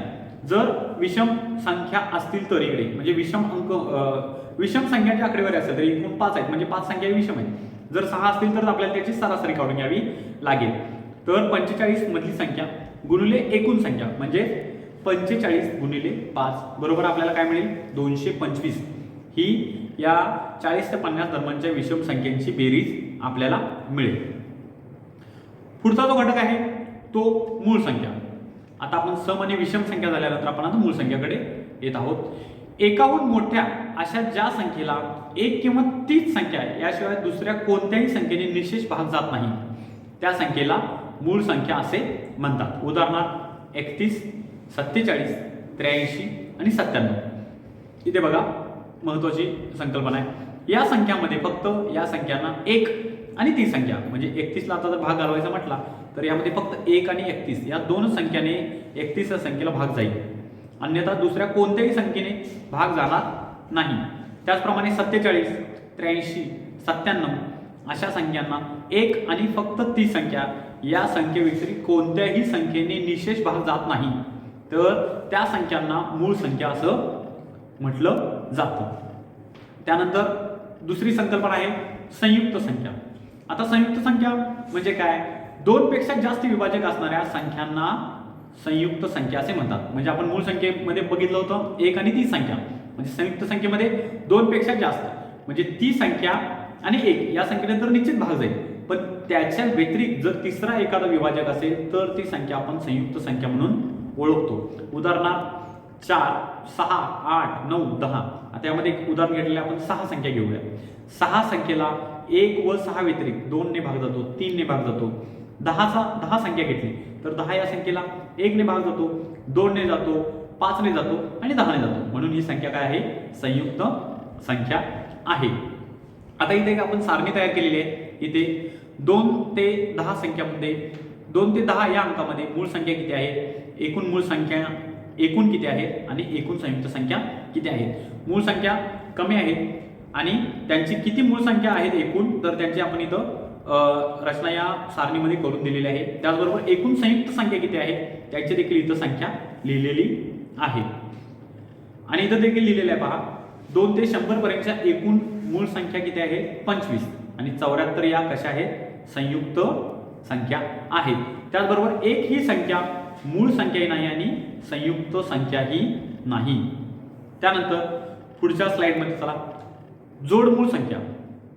आता जोडमूळ संख्या म्हणजे काय 2 मूळ संख्यांच्या दरम्यान एक संयुक्त संख्या असते त्याला काय म्हणतात जोडमूळ संख्या. उदाहरणार्थ 3 आणि 5 ही जोडमूळ संख्येची जोडी आहे. यामध्ये 4 ही संयुक्त संख्या आहे म्हणजे 3 आणि 5 च्या मध्ये काय आहे 4 म्हणजेच 3 आणि 5च्या दरम्यान जी संयुक्त संख्या येते आणि ज्यावेळी अशी संख्या आपल्याला मिळते त्यावेळी 3 आणि 5 ही काय होते, जोडमूळ संख्या होते. आता अशा किती जोड्या आहेत बरं? 1 ते 100 मध्ये एकूण जोडमूळ संख्यांच्या 8 जोड्या आहेत, त्या खालीलप्रमाणे इथं दिलेल्या आहेत. आपण 3 आणि 5, 5 आणि 7, 11 आणि 13, 17 आणि 19, 29 आणि 31, 41 आणि 43, 59 आणि 61, 71 आणि 73. यामध्ये बघा आपण संकल्पना पाहिल्याप्रमाणे दोन मूळ संख्यांच्या दरम्यान एक संयुक्त संख्या असते. आता यामध्ये एक संयुक्त संख्या निश्चित आहे. उदाहरणार्थ 11 आणि 12 मध्ये, 11 आणि 13 मध्ये 12 ही काय आहे, संयुक्त संख्या आहे. संयुक्त संख्या म्हणजे काय, 1 आणि 3 संख्या सोडून इतर संख्येने त्याला विशेष भाग जातो. म्हणजे 2 ने जाईल, 4 ने जाईल, 3 ने जाईल, 6 ने जाईल, 12 या संख्येला. म्हणून 11 आणि 13 ही काय झाली, जोडमूळ संख्या झाली. त्यानंतर सहमूळ संख्या. सहमूळ संख्यामध्ये दिलेल्या संख्येत एक हा एकच सामायिक विभाजक असणाऱ्या संख्यांना सहमूळ संख्या म्हणतात. उदाहरणार्थ क्रमाने येणाऱ्या कोणत्याही दोन संख्या या सहमूळ संख्या असतात. आपण मागच्या स्लाइडचं एक उदाहरण घेतलेलं आहे. ते 13 आणि 14 याचे विभाजक पहिला आपण करून घेतलेले आहे. 1 आणि 13 याने आपल्याला भाग जाईल. 14 मध्ये 14चे विभाजक अभ्यासताना 1, 2, 7 आणि 14 हे आपल्याला विभाजक मिळतील. पण याच्यामध्ये एक हा विभाजक दोन्हीमध्ये सारखा आहे. काय आहे, एक हा विभाजक दोन्हीमध्ये सारखा आहे, म्हणजे सामायिक अवयव आहे. हा विभाजक म्हणजेच अवयव. तर हा एक हा अवयव सामायिक आहे, म्हणून 13 आणि 14 या सहमूळ संख्या आहेत. तर आता आपण जोडमूळ आणि सहमूळ संख्येनंतर पाहूया संख्येचा पुढचा प्रकार, त्रिकोणी संख्या. तर मित्रांनो, त्रिकोणी संख्या म्हणजे काय आणि त्रिकोणी संख्येची जी संकल्पना आहे ती प्रथम आपण समजावून घेऊ. तर आपण इथं या स्लाइडमध्ये वरती लिहिलेलं आहे त्रिकोणी संख्या आणि त्याची संकल्पना काय आहे. आता बघा, दोन क्रमवार संख्येच्या गुणाकाराची निमपट केल्यास आपल्याला काय मिळते, त्रिकोणी संख्या मिळते. म्हणजे याचं सूत्र असं तयार होईल, दोन लगतच्या संख्यांचा गुणाकार करावा लागेल आणि त्याला आपल्याला निमपट करण्यासाठी 2 न भागावं लागेल. आता इथं आपण एक उदाहरण घेतलेलं आहे, 4 गुणिले 5. आता 4 गुणिले 5 आणि त्याच्या निमपटसाठी आपल्याला परत त्याला 2 न भागावं लागणार आहे. आता 4 आणि 5 चा गुणाकार किती येईल, 20. 20 भागिले 2 बरोबर उत्तर मिळणार आहे आपल्याला 10. तर कोणत्या प्रकारची स्कॉलरशिपच्या परीक्षेमध्ये उदाहरणं येतात आणि ती कशा प्रकारे सोडवली जावी आणि त्यासाठी आपल्याला काय नेमकं सूत्र वापरायचं आहे, तर याचा आपण आता थोडक्यात येथे आढावा घेऊया. बघा, पहिल्या उदाहरणामध्ये 21 पाया असलेली त्रिकोणी संख्या कोणती असा प्रश्न विचारलेला आहे आणि खाली इथं संख्या दिलेल्या आहेत. आता नेमकं पहिल्यांदा काय करायचं आहे, आपण स्पष्टीकरणाकडे येऊ आणि मग नंतर पर्याय शोधू. 21 गुणिले काय करावं लागेल आहे, दोन क्रमवार संख्यांचा गुणाकार प्रथमतः करावा लागेल. म्हणजेच काय, 21 गुणिले 22 म्हणजे लगतची संख्या त्याची 21 नंतरची 22 आहे. आता गुणाकार केल्यानंतर आपल्याला उत्तर मिळेल 462. आता या गुणाकाराचे आपल्याला काय करायचे आहे, निमपट करायचे आहे. म्हणजेच निमपट करण्यासाठी आपण काय करतो, 2 ने भागतो. 462 भागिले 2 केल्यानंतर आपल्याला काय मिळणार आहे, 231 हे काय मिळणार आहे, उत्तर मिळणार आहे. म्हणजेच 21 पाया असलेली त्रिकोणी संख्या ही 231 ही येणार आहे. बघा, त्यानंतर पुढे दुसरं उदाहरण दिलेलं आहे, 55 नंतर येणारी 6वी त्रिकोणी संख्या कोणती. हा एक वरचा एक प्रकार झाला. आता एक खालचा हा नवीन प्रकार आहे. तो कसा सोडवायचा पहा. 55 नंतर येणारी 6वी त्रिकोणी संख्या कोणती, वरती पाया दिला होता. आता आपल्याला 55 नंतरची संख्या काढायची आहे. पहिल्यांदा आपण 55 या त्रिकोणी संख्येचा पाया काढून घेऊ. बरोबर आहे, आपण मगाशी 2 न भागलो होतो म्हणून आता आपल्याला 2 न गुणावं लागणार आहे. 55 गुणिले 2 म्हणजेच 55 गुणिले 2 याचा गुणाकार किती येईल, 110. आता 110च्या लगतची लहान पूर्ण वर्ग संख्या कोणती येणार आहे, 100. म्हणजे 100 हा कितीचा वर्ग आहे, 10चा वर्ग आहे. म्हणून आपल्याला प्रथमतः काय मिळेल, पाया मिळेल. आता काय मिळेल, तो किती मिळणार आहे, 10. कारण की 10 हा 100चा वर्ग 10 वर्गमुळे 10 आहे आणि 10चा वर्ग 100 होतो. तर आता 55 नंतर आपल्याला काय काढायचे आहे, 6वी त्रिकोणी संख्या. 10 मिळाल्यानंतर 10 मध्ये आपल्याला काय करायचं आहे, कितवी संख्या काढायची आहे, 6वी. म्हणून 10 अधिक 6 म्हणजे त्याचा 16 पाया असलेली त्रिकोणी संख्या आपल्याला शोधायची आहे. आता परत वरच्या पद्धतीनं आता 16 पाया असलेली त्रिकोणी संख्या शोधण्यासाठी 16 नंतरची लगतची संख्या म्हणजे 17. 16 गुणिले 17 आणि त्याला परत भागिले म्हणजे निमपट करण्यासाठी परत 2 ने आपल्याला काय करावं लागणार आहे, भागाकार करावा लागणार आहे. प्रथमतः 16 आणि 17 याचा गुणाकार केला, उत्तर आलं 272 आणि त्याला निमपट करण्यासाठी परत त्याला भागलं 2 ने. मग 272 भागिले 2 म्हणजेच उत्तर किती मिळणार आपल्याला 136. म्हणजेच 55 नंतर येणारी 6वी त्रिकोणी संख्या कोणती आहे 136. चला आता त्यानंतर आणखीन 2 उदाहरणं आपण सरावासाठी इथे या स्लाइडमध्ये पाहू. बघा 2 नंबरचं उदाहरण दिलेलं आहे. 36 नंतर येणारी 7वी त्रिकोणी संख्या कोणती. 36 नंतर येणारी आपल्याला 7वी त्रिकोणी संख्या शोधायची आहे दिलेल्या पर्यायातून. आता प्रथमतः 36 या त्रिकोणी संख्येचा आपल्याला पाया काढून घ्यावा लागेल. 36 गुणिले 2 बरोबर काय येईल 72. आता 72 च्या लगतची लहान पूर्ण वर्ग संख्या आपल्याला शोधावी लागेल. म्हणजेच काय 72 चा लगतचा पूर्ण वर्ग संख्या म्हणजेच काय येईल 64. कारण की 8 चा वर्ग हा काय येईल 64 येईल. म्हणून आपल्याला पाया मिळेल काय 8.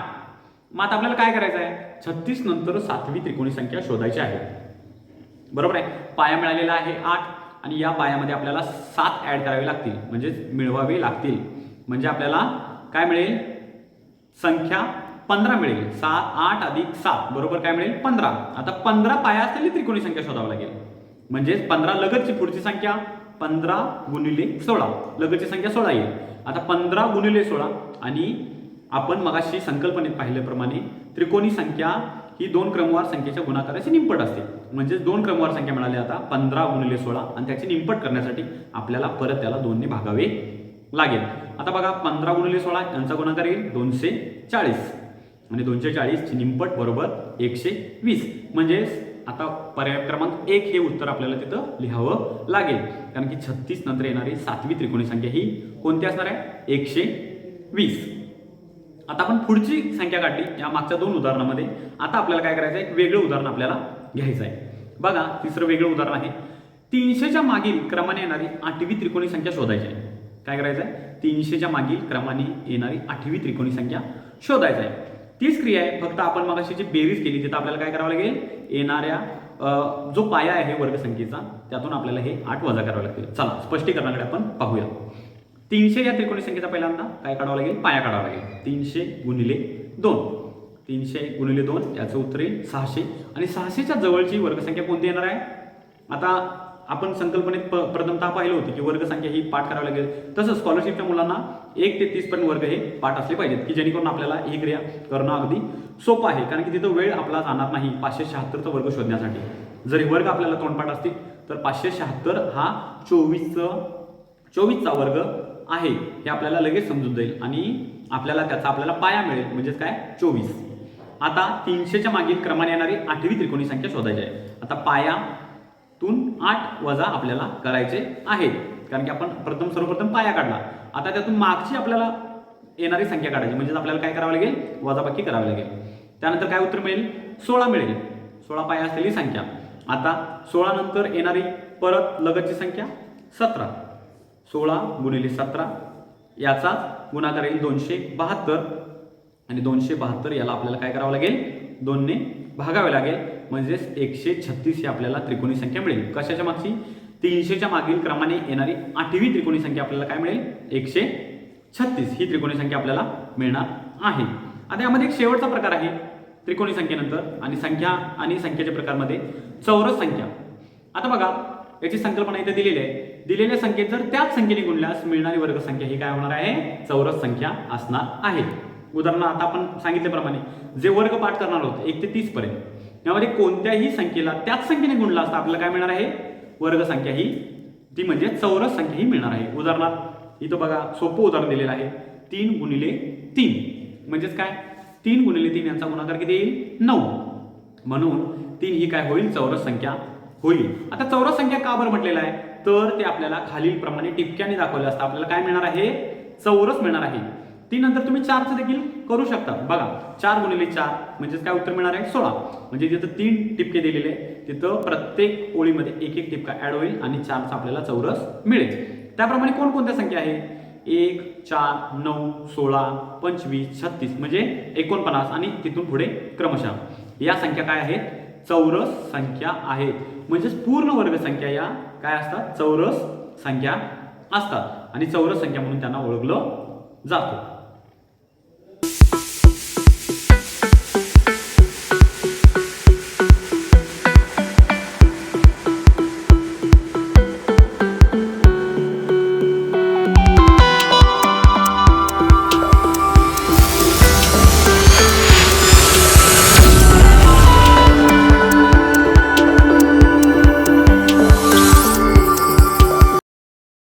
चला तर मित्रांनो, आता आपण पहिला घटक पाहिला, तो म्हणजे संख्या ज्ञान. आता आपण दुसऱ्या घटकाकडे वळूया, तो म्हणजे संख्यावरील क्रिया. आता या संख्यावरील क्रियामध्ये आपण मूलभूत 4 क्रिया आपण अभ्यासणार आहोत. तर त्यामधली पहिली क्रिया आहे, या स्लाइडमध्ये दाखवलेली आहे बघा, 8वं प्रकरणाचं नाव आहे बेरीज. आता बेरीज ही क्रिया आपण पहिलीपासून करतो, पहिली, दुसरी, तिसरी, चौथी. कारण की या बेरीज या घटकामध्ये आपण कशा प्रकारची गणितं येतात आणि नेमकी बेरीजची संकल्पना कशी आहे ते आपण थोडक्यात अभ्यासू. तर सर्वप्रथम बघा, इथं काही सूचना दिलेल्या आहेत. जलद आणि अचूक तोंडी बेरीज करता येण्यासाठी 0 ते 9 पर्यंतच्या अंकांची बेरीज पक्की असणे आवश्यक आहे. आता यासाठी आपल्याला काय करता येईल बरं विद्यार्थ्यांच्याकडून? तर विद्यार्थ्यांच्याकडून या 0 ते 9 या अंकांची आपल्याला बेरीज घटवून घ्यावी लागेल. उदाहरणार्थ 7 अधिक 8 15, 4 अधिक 3 7, 9 अधिक 6 15, अशा वेगवेगळ्या अंकांची बेरीज आपल्याला घटवून घ्यावी लागेल. यासाठी एक छोटासा उपक्रम म्हणून आपण शाळेमध्ये देखील घेऊ शकतो की आता जे आपली वाहनं असतात, 2 व्हीलर 4 व्हीलर, त्यांच्या नंबर प्लेटचे जे अंक असतात त्या अंकांची बेरीज देखील आपल्याला करता येईल. बघा, मुलं आवडीनं करतील आणि जेणेकरून त्यांना आवड लागेल, म्हणजे त्यातून आपले 2 उद्देश सफल होतील की त्यांना बेरजेची आवड लागेल आणि त्याचबरोबर त्यांचा सराव देखील होईल आणि त्यांची बेरीज देखील पक्की होईल. म्हणजे जेणेकरून काय होईल, 0 ते 9 या अंकांची बेरीज पक्की झाल्यानंतर पुढील क्रिया करणं त्यांना सोपं होईल. आता हे खाली जे 2 नियम दिलेले आहेत ते आपल्याला सर्वश्रुत आहेत, सर्वांना माहीत आहेत. बेरीज करताना सर्व संख्या त्यांच्या स्थानानुसार बिनचूक एकाखाली एक मांडून घ्याव्यात. त्याचबरोबर बेरीज करताना नेहमी उजवीकडून डावीकडे करावी आणि या सूचना पुस्तकामध्ये दिलेल्या आहेत. तर यामध्ये एक बेरीजचं उदाहरण दिलेलं आहे, पहा. 4206 अधिक 50,424 अधिक 6,301 बरोबर किती? तर या वरील दिलेल्या सूचनानुसार एकाखाली एक अंक मांडून घ्यावेत आणि स्थान लक्षात ठेवून अंकाची मांडणी करावी. बेरजेची गणितं चुकण्यापाठीमागचं एकमेव कारण आपल्याला नेहमी दिसतं की 50,000 इथं बघा, 4206, 50,424 आणि 6,301 हे अंक लिहिताना 6,300 अंक हा 5च्या खाली लिहिला 6, तर त्या संख्येची किंमत बदलेल आणि आपल्याला क्रमशः आपली बेरीज ही चुकणार आहे. पहा, 4206, 50,424 आणि 6,301 यांची आपल्याला काय करूया, आता बेरीज करूया. 6 आणि 4 10 आणि 1 11, 1 हातचाला 1, 2 आणि 1 3, इथं काहीच नाही आहे, 0 आहे दोन्हीकडे. त्यानंतर 4 आणि 3 7 8 9, त्यानंतर 4 अधिक 6 10, 0 हातचाला 1 आणि 5 आणि 1 6. अशा प्रकारे आपल्याला ही बेरीज करता येईल. हातचा देताना देखील सर्वात महत्त्वाची गोष्ट म्हणजे योग्य त्या अंकावर दिला पाहिजे. कारण की एककाचा आपण हातचा देताना दशकाच्या घरात दिला पाहिजे. शतकाच्या घरात जर चुकून दिला तर ते बेरजेची क्रिया आपली चुकणार आहे. बेरीज म्हणजे काय? बेरीज म्हणजे आणि बेरीज आणि वजाबाकी या 2 परस्पर विरोधी क्रिया आहेत. त्या आपण दुसऱ्या उदाहरणामध्ये इथं आपल्याला कळेल. पहा, 33 आणि इथं चिन्ह घातलेलं आहे 33 आणि इकडे 2 अंक दिलेले 47 अधिक 55,976 यांची बेरीज किती येणार आहे? 89,623. तर या उदाहरणात आपल्याला जे चिन्ह घातलेले आहे त्या ठिकाणी खालीलपैकी कोणता अंक असेल हे आपल्याला शोधून काढायचं आहे. तर यामध्ये प्रथम आपण काय करायचं, 89,623 वजा काय दिलेले आहे, पूर्ण संख्या इथे दिलेली आहे. आता हा आपल्याला स्टार असलेला अंक शोधायचा आहे, म्हणून ती वजाबाकी न करता जे पूर्ण संख्या दिलेली आहे त्यांची वजाबाकी करायची आहे. 55,976. आता 89,623 वजा 55,976 ही क्रिया आपण करून घेतल्यानंतर आपल्याला उत्तर मिळणार आहे 33,647. म्हणजे स्टारच्या ठिकाणचा अंक आपल्याला आपोआप मिळून जाईल.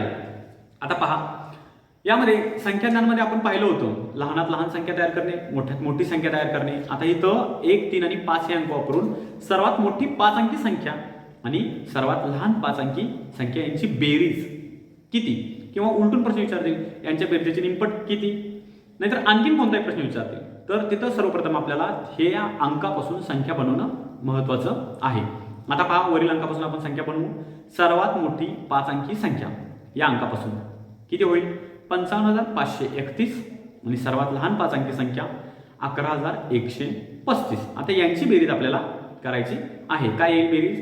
66,666. आता यामध्ये विद्यार्थ्यांना एक महत्त्वाची सूचना आपल्याला द्यायची आहे की यांची बेरीज 66,666 आली, पण आपण मागे सांगितल्याप्रमाणे यामध्ये हे उत्तर पर्याय क्रमांक 4 ला देतील, पण पर्याय क्रमांक 1 मध्ये 66,665 देतील. तर तिथं विद्यार्थ्यांची गल्लत होण्याची शक्यता असते, कारण की साधर्म्य दिसतं. 66 आता पहिले 4 अंक तर त्यांना सारखे दिसतात आणि मुलं घाई गडबडीमध्ये पहिल्या अंकाला बरोबर करतील, ती क्रिया बरोबर करतील, उत्तर देखील बरोबर काढतील, पण पर्याय लिहिताना चुकीचा लिहिणार आहे. त्यामुळे ही सगळ्यात महत्त्वाची गोष्ट आहे की विद्यार्थ्यांनी नीट वाचून, नीट लक्ष देऊन, नीट समजून आणि नीट आकलन करून या प्रकारची उदाहरणं सोडवली पाहिजेत. चौथे उदाहरण आहे पहा. 43 दशक अधिक 545 शतक अधिक 6340 एकक बरोबर यांची बेरीज आपल्याला काढायची आहे. 43 दशक म्हणजे काय? 43 गुणिले 10. तर आपल्याला इथं त्यांची क्रिया करून घ्यायची आहे. इथं मी डायरेक्ट लिहिलेले आहे 430. त्यानंतर 545 शतक म्हणजे 545 याला काय कशाने गुणायचं आहे? 100 ने गुणायचं आहे, कारण की शतक म्हणजे 100. तर त्याचं उत्तर आहे 54,500. आणि त्याचबरोबर 6340 एकक आहेत. एकक म्हणजे याला 1 ने गुणावं लागणार आहे. 6340 म्हणजे गुणिले 1 याचं उत्तर 6340 येईल. तर आता पहा, यांची बेरीज आपल्याला वरील प्रमाणे मग सांगितल्याप्रमाणे करून घेतल्यानंतर आपल्याला डायरेक्ट उत्तर मिळेल 61,270. तर या उत्तरानंतर आता आपण एक महत्त्वाची गोष्ट बघणार आहोत, ती म्हणजे महत्त्वाची टीप आहे. जर विद्यार्थ्यांना शाब्दिक उदाहरणामध्ये जर खालीलपैकी शब्द आले तर ते उदाहरण बेरजेचं आहे असं समजावं. म्हणजेच काय, हे तर आपण इतर शब्द दिलेले आहे शिक्षकांच्या माहितीसाठी आणि हे आपण विद्यार्थ्यांना पोहोचवायचे आहेत, की जेणेकरून आपल्याला हे शब्द त्या विद्यार्थ्यांना सांगायचे आहेत. टाकले, आता इथं बघा उदाहरण शब्द लिहिलेले आहेत, एकूण 19 शब्द आहेत. जितके मला मिळाले तितके मी इथं यामध्ये टाकलेले. तुम्हाला जर वाटलं तर तुम्ही अजून ऍड करा आणि तुम्ही तुमच्या मुलांना सांगितलं पाहिजे. पहा, पहिला शब्द आहे टाकले, अजून, आणखी, आणले, मिळाले, जमा, मिसळले, जेवढे, एकत्र केले, एकूण, घातले, मिळून, ओतले, सगळे, भरले, वाढले, गोळा केले, आखी, संचय आणि सामील. हे शब्द जर आले आणि याच प्रकारचे शब्द शाब्दिक उदाहरणामध्ये विचारले जातील. हे शब्द घालून जर तुम्ही स्वतः शाब्दिक उदाहरणं तयार केली आणि जर ती विद्यार्थ्यांच्याकडून सोडून घेतली तर विद्यार्थ्यांचा सराव होईल आणि हे विद्यार्थ्यांच्या दृष्टिक्षेपातून शब्द जातील, म्हणजे जेणेकरून विद्यार्थी शाब्दिक उदाहरणामध्ये गडबड करणार आहेत आणि त्यामध्ये आपल्याला जे गुण आहेत ते आपल्याला मिळण्यामध्ये मदत होईल. मित्रांनो, आता आपण बेरीज या प्रकरणानंतर वळूया पुढच्या प्रकरणाकडे. त्या प्रकरणाचं नाव आहे वजाबाकी. प्रकरण क्रमांक 9 आणि यामध्ये आपल्याला या स्लाइडमध्ये देखील काही नियम दिलेले आहेत आणि काही उदाहरणं दिलेली आहेत. त्याचा आपण आता परामर्श घेऊया. तर वजाबाकी करताना देखील आपल्याला सर्व संख्या त्याच्या स्थानानुसार बिनचूक एकाखाली एक मांडून घ्याव्या लागणार आहेत आणि त्याचबरोबर वजाबाकी करत असताना आपल्याला नेहमी उजवीकडून डावीकडे करणं आवश्यक आहे. याच्याशिवाय कोणत्या जास्त सूचना नाही आहेत. त्यामध्ये ह्या दोनच गोष्टींचं आपल्याला नेहमी लक्ष ठेवावं लागेल. तर यामध्ये कशी उदाहरणं येतात? तर पहिलं एक उदाहरण पहा. 27,056 ही संख्या 23,849 पेक्षा कितीने मोठी आहे? म्हणजे आपण मगाशी पाहिलं होतं बेरजेच्या प्रकरणामध्ये बेरीज आणि वजाबाकी या दोन परस्पर भिन्न प्रक्रिया आहेत आणि त्याच म्हणजे आपल्याला आता कितीने मोठी काढायची आहे. म्हणजे आता काय करावं लागेल, यामधली सर्वात मोठी संख्या आहे 27,056 वजा 23,849. म्हणजे ह्या दोघांची वजाबाकी आपल्याला इथे करून घ्यावी लागणार आहे. 27,056 वजा 23,849 म्हणजे उत्तर मिळणार आहे 3,207 आणि पर्याय क्रमांक ह्यामध्ये 3 आहे. आता बघा, खाली एक वेगळ्या प्रकारचं उदाहरण दिलेलं आहे. 35,46,829 या संख्येमध्ये किती मिळवावेत? म्हणजे उत्तर 43 लाख हे आपल्याला मिळणार आहे. तर यामध्ये 43 लाख वजा 35,46,829 यांची आपल्याला वजाबाकी दोघांची करून घ्यायची आहे. म्हणजे काय उत्तर मिळणार आहे? 7,53,171 म्हणजेच पर्याय क्रमांक कितवा? 4. तर वजाबाकीच्या या उदाहरणाशिवाय आपण मगाशी जसे पाहिले बेरजेमध्ये कोणते शब्द येतात शाब्दिक उदाहरणामध्ये, त्यामध्ये महत्त्वाच्या टिपमध्ये आपण इथे लिहिलेले आहे त्या स्लाइडमध्ये वजाबाकीच्या शाब्दिक उदाहरणामध्ये जर खालीलपैकी शब्द आले तर ते उदाहरण वजाबाकीचं आहे हे समजून जावं. इथे काही आपण 39 प्रकारचे शब्द मला जे मिळाले ते मी इथे शब्द लिहिलेले आहेत मागाच्या प्रमाणे. जर तुम्हाला अजून यामध्ये काही मिळाले ऍड करावेसे वाटले तर तुम्ही देखील यामध्ये ऍड नक्कीच करा. हे शब्द इथं आता वाचत नाही, तुम्ही नंतर नीट लक्ष द्या, वाचा, मुलांना सांगा आणि विद्यार्थ्यांच्याकडून या शब्दांचा सराव करून घेणं महत्त्वाचं आहे. की या प्रकारचे जर शब्द त्या शाब्दिक उदाहरणामध्ये असतील तर त्या विद्यार्थ्यांना निश्चित कळेल. बघा, आता आपण एक छोटंसं इथं एक शब्दाचा इथं वापर करूया, हा भावातील तफावत. म्हणजे भावातील तफावत हा जर शब्द त्यांच्या शाब्दिक उदाहरणामधून गेला तर आपल्याला तिथं विद्यार्थ्यांना वजाबाकी करायची आहे ही जर क्रिया कळाली तर त्या प्रकारचं ते उदाहरण ते तिथे सोडवू शकतील, की जेणेकरून विद्यार्थी कन्फ्यूज होणार नाही की बाबा हे कोणत्या क्रियेचं उदाहरण आहे, बेरीज करायची आहे वजाबाकी करायची आहे. हे जर शब्द त्यांच्या दृष्टिक्षेपातून गेले तर त्यांना निश्चितच बेरीज आणि वजाबाकी या दोन क्रिया करण्यासाठी आणि या दोन क्रियामधील या ज्या संकल्पना आहेत त्या निश्चितच कळतील आणि जेणेकरून विद्यार्थ्यांचा यामधून निश्चितच फायदा होईल. तर मित्रांनो, आता आपण बेरीज आणि वजाबाकीनंतर दुसऱ्या प्रकरणाकडे वळूया. प्रकरणाचं नाव आहे गुणाकार. तर गुणाकारामध्ये आपण काही जे सर्वश्रुत नियम आहेत जे आपण तिसरी चौथीमध्ये अभ्यासलेले आहेत तेच नियमांचा वापर करून आपल्याला गुणाकाराची उदाहरणं सोडवायची आहे. तर चला आपण परत एकदा स्लाइडवर जाऊया. तर काय आहेत गुणाकाराचे नियम? कोणत्याही संख्येला शून्याने गुणला असता गुणाकार नेहमी शून्य येतो. हा नियम सर्वांना माहीत असेलच, तो फक्त आपल्याला विद्यार्थ्यांना परत एकदा सांगून त्याची उजळणी करायची आहे. उदाहरणार्थ 7 गुणिले 0 बरोबर 0. त्यानंतर दुसरा नियम, गुण्य, गुणक आणि गुणाकार यापैकी 2 घटक दिलेले असतात त्यावेळी आपल्याला तिसरा घटक काढता येतो. उदाहरणार्थ पाहता इथं 2030 आणि पुढे स्टार दिलेला आहे आणि गुणिले 87. तर याचं उत्तर दिलेलं आहे त्यांनी 17,66,448. तर स्टारच्या ठिकाणी किंवा जागी कोणता अंक असू शकेल? आता आपण बेरीज आणि वजाबाकीमध्ये परस्पर भिन्न प्रक्रिया होत्या, त्या दोन क्रिया परस्पर होत्या, बेरीज आणि वजाबाकी. त्याचप्रमाने गुणाकार आणि भागाकार या देखील परस्पर दोन विरोधी क्रिया आहेत. उत्तर त्यांनी दिलेलं आहे, काय दिलेलं आहे? 17,66,448. त्याला आपल्याला काय करायचं आहे? जर स्टारच्या ठिकाणचा अंक काढायचा असेल तर त्याला उलटून आपल्याला भागाकार करावा लागणार आहे. म्हणजे कितीनं भागायचं आहे? 87ने. म्हणजे 17,66,448 याला 87ने भागले असता आपल्याला काय उत्तर मिळणार आहे? 20,304. म्हणजे स्टारच्या ठिकाणी आपल्याला कोणता अंक मिळणार आहे? 4. पहा पुढचा एक नियम, कोणत्याही संख्येला 1ने गुणल्यास गुणाकार तीच संख्या येते. उदाहरणार्थ 85 गुणिले 1 बरोबर 85, 7 गुणिले 1 8 गुणिले कोणत्याही संख्येने जर 1ने गुणले असता कोणत्याही संख्येला तर गुणाकार तीच संख्या येते. पुढचा एक नियम पहा, कोणत्याही संख्येला 10 100 आणि 1000 अशा म्हणजे एकावर शून्य असणाऱ्या संख्यांनी गुणताना गुणाकारात गुण्य संख्या लिहून त्यापुढे गुणकातील शून्याएवढी शून्य लिहावी. उदाहरणार्थ पहा 36 गुणिले 10.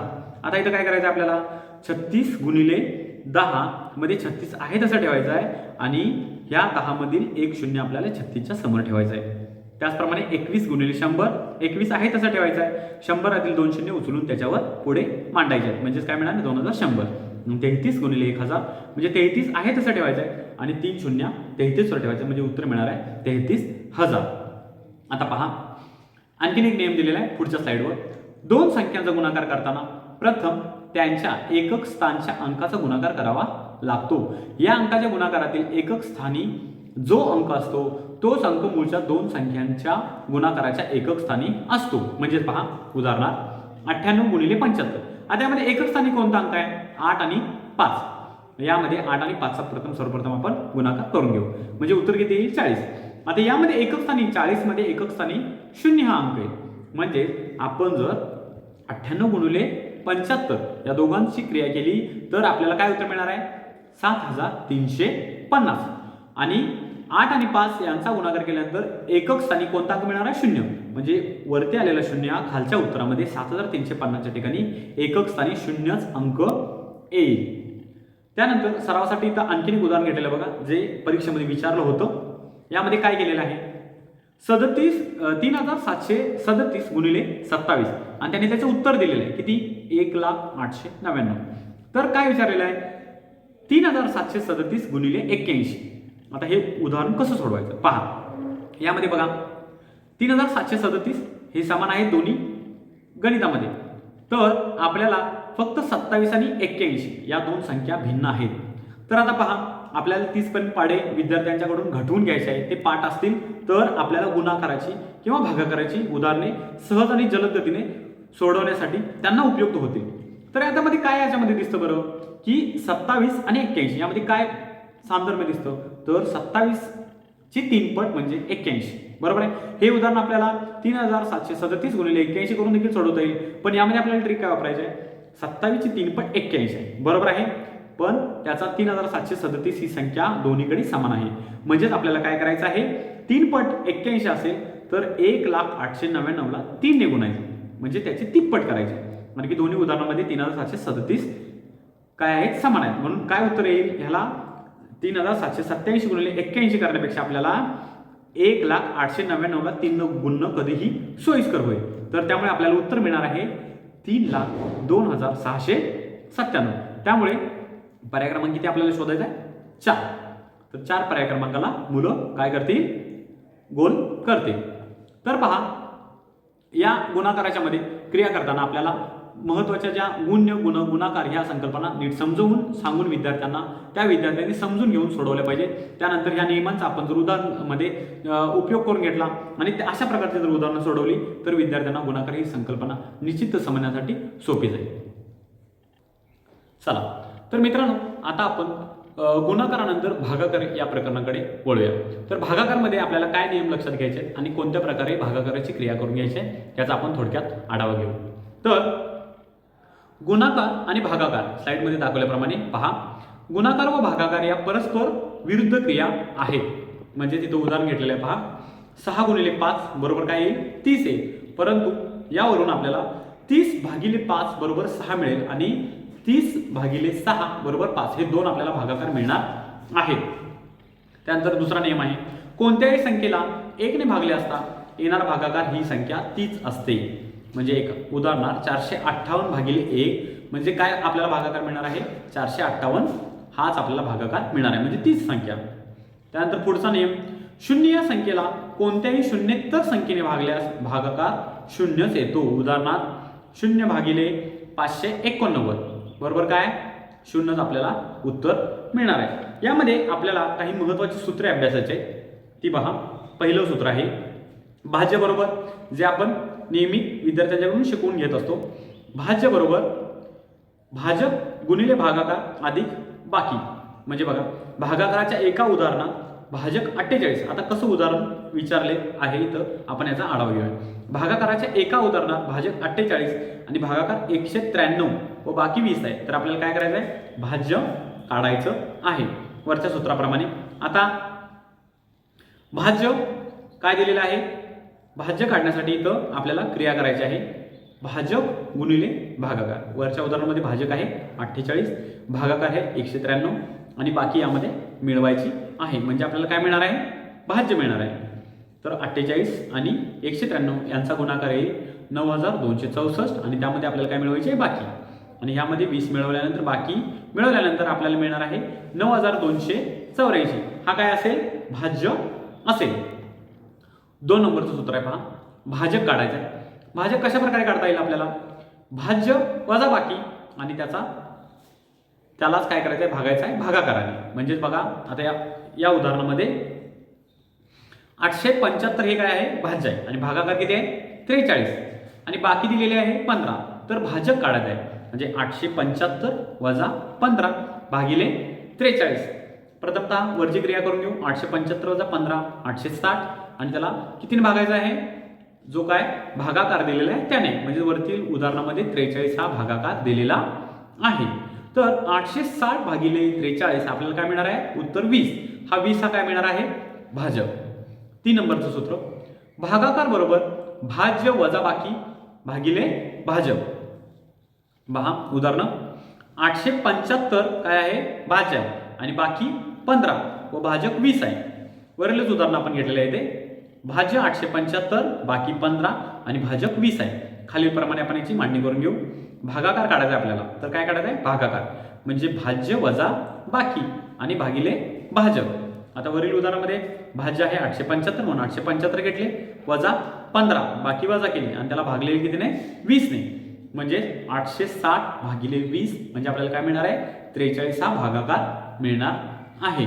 भागाकारामध्ये ही जर 3 सूत्र आपण लक्षात ठेवली आणि यांचा जर सराव करून घेतला तर आपल्याला विद्यार्थ्यांना भागाकाराची गणितं अगदी सहज आणि सोप्या रीतीने विद्यार्थ्यांना सोडवून घेता येतील. यामध्ये भाज्य काढण्यासाठी कोणत्या क्रिया करायच्या आहे, भाजक काढण्यासाठी कोणती क्रिया करायची आहे आणि भागाकार काढण्यासाठी कोणती क्रिया करायची आहे हे नीट आपल्याला त्यांना समजवून सांगितलं पाहिजे. त्याचबरोबर त्यांना भाज्य, भाजक, भागाकार आणि बाकी या देखील संकल्पना नीट समजणं महत्त्वाचं आहे. चला तर मित्रांनो, आता बेरीज, वजाबाकी, गुणाकार आणि भागाकार यानंतर आपण वळूयात पदावली आणि पदावली व अक्षरांचा वापर या प्रकरणाकडे. प्रकरण आहे 12व, पदावली व अक्षरांचा वापर. तर या स्लाइडमध्ये पहा काय दिलेलं आहे. पदावली म्हणजे काय आणि त्याचा क्रम कसा ठरवायचा क्रिया करताना तो देखील आपण यामध्ये सविस्तर आढावा घेतलेला आहे. तर पहा, 2 पेक्षा अधिक क्रिया एखाद्या उदाहरणात असल्यास खालील पद्धतीने त्या कराव्यात. म्हणजे त्याचा क्रम पहिला कसा लावून घ्यायचा. प्रथमतः कंस, त्यानंतर भागाकार, त्यानंतर गुणाकार, त्यानंतर बेरीज आणि त्यानंतर वजाबाकी. आणि इथं आपण कंसात एक शॉर्ट फॉर्म दिलेला आहे त्याचा, कंचे भागू बेव, म्हणजेच कंसाचा भागाकार, कंस, त्यानंतर भागाकार, गुणाकार आणि बेरीज, वजाबाकी अशा प्रकारे आपल्याला या क्रिया करून घ्यायच्या आहेत. तर पहा, दिलेल्या उदाहरणामध्ये कंस दिला असेल तर त्या कंसातील रीत प्रथम करावी आणि त्यानंतर डावीकडून प्रथम गुणाकार किंवा भागाकार असेल तर प्रथम, शेवटी डावीकडून बेरीज आणि वजाबाकी करावी. कोणती क्रिया दिल्या त्यामध्ये आपण नीट लक्ष देऊन यामध्ये या क्रिया करायच्या आहेत. पहा, गणितामध्ये 2 किंवा 2 पेक्षा जास्त क्रिया या बेरीज, वजाबाकी, गुणाकार, भागाकार एकत्रितपणे पदावलीमध्ये दिलेल्या असतात. उदाहरणार्थ 33 अधिक 22 भागिले 11. आता यामध्ये 2 क्रिया समाविष्ट केलेल्या आहेत. आता वरील नियमानुसार प्रथमतः यामध्ये कंस नाही आहे म्हणून आता आपल्याला काय करायचं आहे, भागाकाराची क्रिया प्रथम आपण करून घेऊ. म्हणजे 22 भागिले 11 उत्तर मिळणार आहे आपल्याला 2. आता त्यानंतर भागाकार नंतर गुणाकार यामध्ये समाविष्ट नाही आहे, बेरीज आहे म्हणून आता बेरजेची क्रिया आपण करून घेऊ. 33 अधिक 2 बरोबर काय येईल उत्तर 35 हे आपल्याला उत्तर मिळणार आहे. आता यामध्ये 2 महत्त्वाच्या संकल्पना आहेत किंवा चिन्ह कोणतं वापरायचं आणि काय वापरायचं आणि कोणत्या ठिकाणी वापरायचं हे देखील इथं खाली आपण लिहिलेलं आहे. जेव्हा 2 पदावलीची किंमत समान असते तेव्हा बरोबर या चिन्हाचा वापर केला जातो. म्हणजे इथं कंसामध्ये बरोबर हे चिन्ह घेतलेलं आहे आणि या मांडणीला काय म्हणतात, समानता असे म्हणतात. आणि दुसरी संकल्पना आहे, जेव्हा 2 पदावलीची किंमत समान नसते म्हणजे 2 पदावल्या हे वेगवेगळ्या असतात तर त्यावेळी या चिन्हाचा बेरीज करून बेरजेचे चिन्ह घेऊन त्याच्यावर तिरपी रेष मारलेली आहे तर या चिन्हाचा वापर केला जातो. त्याचबरोबर पेक्षा मोठे आणि पेक्षा लहान या देखील चिन्हाचा वापर केला जातो. आणि या मांडणीला जर असमान असेल म्हणजे समान नसेल तर त्याला असमानता असं म्हणतात. तर आता आपण काही इथं सरावासाठी उदाहरणं घेतलेली आहेत. पहा, पहिलं उदाहरण, कंसामध्ये 8 गुणिले 2 वजा 6 कंस पूर्ण भागिले परत कंसामध्ये 3 अधिक 14 भागिले 7 कंस पूर्ण बरोबर किती. प्रथम आपण काय करूया, पहिल्या कंसातील गुणाकाराची क्रिया करून घेऊया कारण की यामध्ये भागाकार समाविष्ट नाही आहे. पहिल्या कंसामध्ये 8 गुणिले 2 कंसामध्ये 8 गुणिले 2 उत्तर येईल किती येईल 16. आणि नंतर काय करूया आपण वजाबाकी करून घेऊ. 16 वजा 6 बरोबर 10. पहिल्या कंसाची क्रिया पूर्ण झाल्यानंतर आपण दुसऱ्या कंसाकडे वळू. तर दुसऱ्या कंसामध्ये बघा बेरीज आणि भागाकार यांची क्रिया दिलेली आहे. आता यामध्ये प्रामुख्याने पहिला आपण भागाकाराची क्रिया करून घ्यावी लागेल. 14 भागिले 7 म्हणजेच उत्तर किती मिळणार आहे 2. आता काय करायचे आहे नंतर बेरीज 3 अधिक 2 कारण की 14 भागिले 7 नंतर आपल्याला 2 उत्तर मिळालेले आहे आणि हे 2 उत्तर आपण 3 मध्ये मिळवायचं आहे. म्हणजे दुसऱ्या कंसाची किंमत किती येईल 5. पहिल्या कंसाची किंमत आली होती 10 आणि आता दुसरा कंस आणि दोन्ही कंसाच्या मध्ये कोणतं चिन्ह आहे भागाकाराचं. तर पहिल्या कंसाची किंमत आहे 10, दुसऱ्या कंसाची किंमत आहे 5 आणि मध्ये भागाकाराची क्रिया असल्यामुळे 10 भागिले 5 बरोबर कुठलं उत्तर मिळणार आहे 2 हे उत्तर आपल्याला मिळणार आहे. आता बघा पदावलीमध्ये इथं वरती आपण काय वापरलेले आहेत, पहिल्या उदाहरणामध्ये अंक सगळीकडे वापरलेले आहेत. आता हे एक वेगळं उदाहरण आपण इथं अभ्यासणार आहोत. यामध्ये अक्षरांचा वापर केलेला आहे. पहा, उदाहरण आहे ए अधिक कंसामध्ये बी गुणिले सी भागिले ए कंस पूर्ण. आता या पदावलीमध्ये ए ची किंमत दिलेली आहे, ए ची किंमत दिलेली आहे पुढे पहा 1, बी ची किंमत दिलेली आहे 5 आणि सी ची किंमत दिलेली आहे 11. आता असं असेल तर या पदावलीची किंमत किती असेल यामध्ये असा प्रश्न आहे. प्रथमतः आपण या पदावलीची मांडणी करून घेऊ.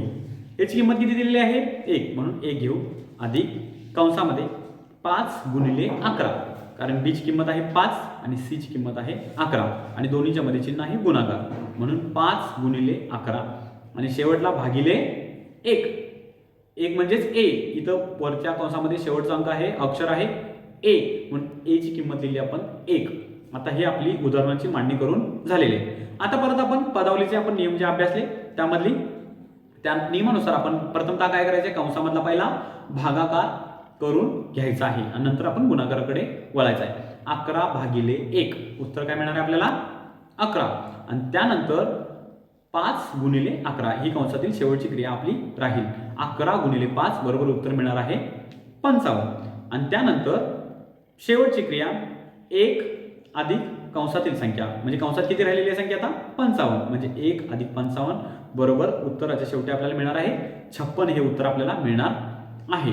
जर आपण पदावलीची मांडणी करताना आणि जर आपल्याला अशा प्रकारची उदाहरण दिली तर त्या पदावलीची मांडणी सर्वप्रथमतः आपल्याला व्यवस्थितपणे करून घ्यायची आहे. कोणत्या अक्षरासाठी इंग्रजीतल्या कोणता अंक दिलेला आहे किंवा कोणती संख्या दिलेली आहे हे पहिला नीट अभ्यास करून आपल्याला त्याची मांडणी केल्यानंतर आपण त्याची उदाहरणाची आपण उकल किंवा आपण त्याची सोडवू शकतो, उदाहरण उत्तर सोडवू शकतो.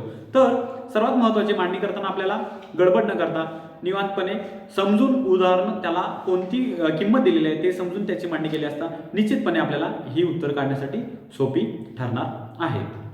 तर मित्रांनो आता आपण संख्यावरील क्रिया या घटकातील शेवटच्या प्रकरणाकडे वळूयात. प्रकरणाचं नाव आहे संख्यांचे विभाजक, विभाज्य आणि कसोट्या. तर विभाजक याची आपण इथं संकल्पना या स्लाइडमध्ये स्पष्ट केलेली आहे. विभाजक ज्या संख्यांनी दिलेल्या संख्येला भागल्यावर निशेष भाग जातो त्या संख्यांना दिलेले संख्येचे विभाजक किंवा अवयव असे म्हणतात. उदाहरणार्थ आपण इथं संख्या घेतलेली आहे 20.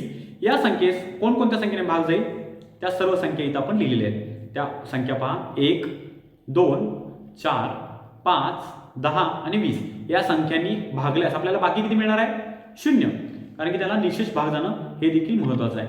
म्हणून या सर्व संख्यांना 20 चे विभाजक किंवा अवयव असे म्हणतात. पहा इथं काही संकल्पना दिलेल्या आहेत. त्याचबरोबर कोणत्याही संख्येचा सर्वात लहान विभाजक हा 1 आणि सर्वात मोठा विभाजक तीच संख्या असते. वरील उदाहरणाचा आढावा घेऊया. 20 या संख्येचे सर्वात लहान विभाजक कोणता आहे 1. त्याचबरोबर सर्वात मोठा विभाजक कोणता आहे 20. म्हणजे 20 हाच विभाजक सर्वात मोठा आहे आणि सर्वात लहान विभाजक हा प्रत्येक संख्येचा 1 असतो. कोणत्याही संख्येच्या विभाजकांची संख्या ही मर्यादित असते. आता पहा 20 चे इथे विभाजक आपण किती केले 1, 2, 3, 4, 5, 6. 6च्या व्यतिरिक्त कोणताही त्याचा विभाजक नाही आहे. म्हणजे ही संख्या ही काय आहे मर्यादित आहे. त्याचबरोबर कोणत्याही संख्येचा विभाजक हा दिलेल्या संख्येपेक्षा मोठा नसतो. म्हणजेच कोणत्याही संख्या जर एखाद्या आपण इथे 20 संख्या घेतली तर त्याचे विभाजक 20 पेक्षा मोठा नाही आहे. म्हणजेच यामध्ये सर्वात मोठी संख्या पहा 20. इथं 20च्या व्यतिरिक्त 20च्या पेक्षा मोठी संख्या कोणती आलेली आहे का नाही. म्हणजेच दिलेला विभाजक हा संख्येपेक्षा मोठा नसतो सर्वात मोठा. सहमूळ संख्यांना 1 हा एकच सामायिक विभाजक असतो. ह्या ज्या संकल्पना आहेत त्या परीक्षेमध्ये विचारल्या जाऊ शकतील किंवा चुकीचं विधान ओळखा यासाठी देखील हा प्रश्न विचारला जाऊ शकेल. त्यामुळे ही विधान आपण इथं घेतलेली आहेत. उदाहरणार्थ पाहता सहमूळ संख्या शेवटची संकल्पना 13 व 14 या सहमूळ संख्या आहेत. उदाहरणार्थ 13चे विभाजक आता काय होणार अवयव पाडायचे आपल्याला विभाजक 1 आणि 13 आणि 14चे विभाजक 1, 2, 7 आणि 14. आता यामध्ये सामायिक अवयव कोणता मिळणार आहे आपल्याला 1 हा एकच सामायिक अवयव मिळणार आहे कारण की 13चे दुसरे विभाजकच नाही डायरेक्ट 13 आहे. त्याचबरोबर 14चे विभाजक आहेत 2, 7, 14 पण दोन्हीमध्ये असणारा एकच सामायिक विभाजक आहे तो म्हणजे 1 म्हणून याला आपण 13 आणि 14 या कशा आहेत सहमूळ संख्या आहेत. त्यानंतर पुढे आता आपण कसोट्यांच्याकडे वळूया. आता 2ची कसोटी. आता ही 2ची कसोटी खरोखरच समजायला विद्यार्थ्यांना सोपी आहे. ज्या संख्येच्या एकक स्थानी 0, 2, 4, 6, 8 यापैकी एक अंक असतो त्या संख्येला 2 ने निश्चित भाग जातो म्हणजे 2ची कसोटी. समजायला सोपी यासाठी म्हटलं कारण की आपण समसंख्या अभ्यासताना पाहिलं होतं. या संख्या एकक स्थानी त्या संख्येच्या होत्या. समसंख्या म्हणजे काय ज्या संख्येच्या एकक स्थानी 0, 2, 4, 6, 8 हे अंक असतात त्या संख्या समसंख्या असतात. म्हणजे समसंख्या आणि 2ची कसोटी ही एकच संकल्पना आपल्याला मांडली तरी हरकत नसावी कारण की 2च्या कसोटीमध्ये देखील एकक स्थानी 0, 2, 4, 6 आणि 8 हे अंक येतात एकक स्थानी. इथं काही उदाहरण दिलेले आहेत 16, 62, 84, 1896 आणि 8900. म्हणजे एकक स्थानी 0 बघा सुरुवातीपासून पाहू 6, 2, 4, 6 आणि 0 हे अंक आलेले आहेत. चला 3ची कसोटी पाहूया. ज्या संख्येच्या सर्व अंकांच्या बेरजेला 3 ने भाग जातो त्या संख्येला 3 ने निशेष भाग जातो. म्हणजे इथे एक उदाहरण घेतलेलं आहे बघा. 852 या संख्येतील अंकांची बेरीज. आपण मगाची बेरीज करताना एक मी तुम्हाला संकल्पना सांगितली होती की जे आपण बेरीज करण्यासाठी 0 ते 9 या सर्व अंकांची बेरीज म्हणजे 2 मिळून अंकांची जी बेरीज तयार होते त्याची बेरीज ही आपल्या तोंडपाठ असली पाहिजे. म्हणजे एखाद्या समजा आता आपण इथं उदाहरण दाखल घेतलं 852 हा एक आपण मगाशी दाखला देखील दिला होता की 852 हा एका गाडीचा नंबर आहे समजा असं गृहीत धरू. तर यांची बेरीज काय होते 8 5 13 14 15 बरोबर आहे. 8 आणि 5 13 13 आणि 2 15. तर हे यामध्ये आपल्याला इथं सोयीस्कर ती क्रिया आपल्याला पार पडेल. म्हणजे बघा आपण इथं बेरीज केली पुन्हा 8 अधिक 5 अधिक 2 म्हणजे तिथं काय आली बेरीज 15 आली या सर्व अंकांची बेरीज. तर या सर्व अंकाच्या बेरजेला जर 3 ने भाग जात असेल तर ती संख्या 3 ने निशेष त्या पूर्ण संख्येला 3 ने निशेष भाग जातो. म्हणजे 852 या संख्येला 3 ने निशेष भाग जाईल. त्याचबरोबर 4ची कसोटी. ज्या संख्येच्या दशक व एकक स्थानच्या अंकामुळे तयार होणाऱ्या संख्येला 4 ने भाग जातो त्या संख्येला 4 ने निशेष भाग जातो. आता उदाहरण दाखल बघा 1248 या संख्येतील दशक आणि एकक मिळून तयार होणाऱ्या संख्येला 4 ने भाग जातो का? कारण की 48 ही संख्या आपल्याला मिळणार आहे. दशक आणि एकक स्थानावरील अंक एकत्र केले तर त्या संख्येला 4 ने भाग जातो म्हणून या संख्येला 4 ने निशेष भाग जाईल. 6ची कसोटी. ज्या सम संख्येतील सर्व अंकांच्या बेरजेला 3 ने भाग जातो त्या संख्येला 6 ने निशेष भाग जातो. यामध्ये कंडिशन अशी आहे म्हणजे अट अशी आहे सम संख्या पाहिजे. ती कशी पाहिजे सम संख्या. म्हणजे इथं जर 6च्या ऐवजी 7 अंक आला असता 5736 च्या ऐवजी 5737 आले असते तर आपल्याला ही कसोटी लावता आली नसती. कारण की आपण संकल्पनेत काय म्हणलेलं आहे ज्या सम संख्येतील सर्व अंकांच्या. आता ही सम संख्या आहे 5736 ही सम संख्या आहे आणि या सर्व अंकांच्या बेरीज किती येते 21 आणि या 21 या बेरजेला जर 3 ने भाग जात असेल तर त्या संख्येला 6 ने निशेष भाग जाईल. चला या प्रकरणातील शेवटच्या स्लाइडकडे आपण वळूया. आता 8ची कसोटी. ज्या संख्येच्या शतक दशक आणि एकक मिळून तयार होणाऱ्या संख्येला 8 ने निशेष भाग जातो. काय लिहिलेलं पहा एकदा. ज्या संख्येच्या शतक दशक आणि एकक मिळून तयार होणाऱ्या संख्येला 8 ने निशेष भाग जात असेल तर त्या संख्येला 8 ने निशेष भाग जाईल. म्हणजे 7976 यामध्ये शेवटचे शतक दशक आणि एकक मिळून कोणती संख्या मिळेल 976. या अंकाला जर 8 ने निशेष भाग जात असेल तर 7976 ही संख्या 8 ने निशेष भाग जाईल. आणि इथं शेवटला घेतलेली आपण 5 आणि 10ची कसोटी. 5ची कसोटी पहा. ज्या संख्येच्या एकक स्थानी 0 किंवा 5 एकक स्थानाचा फक्त विचार करायचा आहे. 5च्या कसोटीच्या वेळेला एकक स्थानी 0 किंवा 5 हा अंक असेल तर त्या संख्येला 5 ने निशेष भाग जाईल.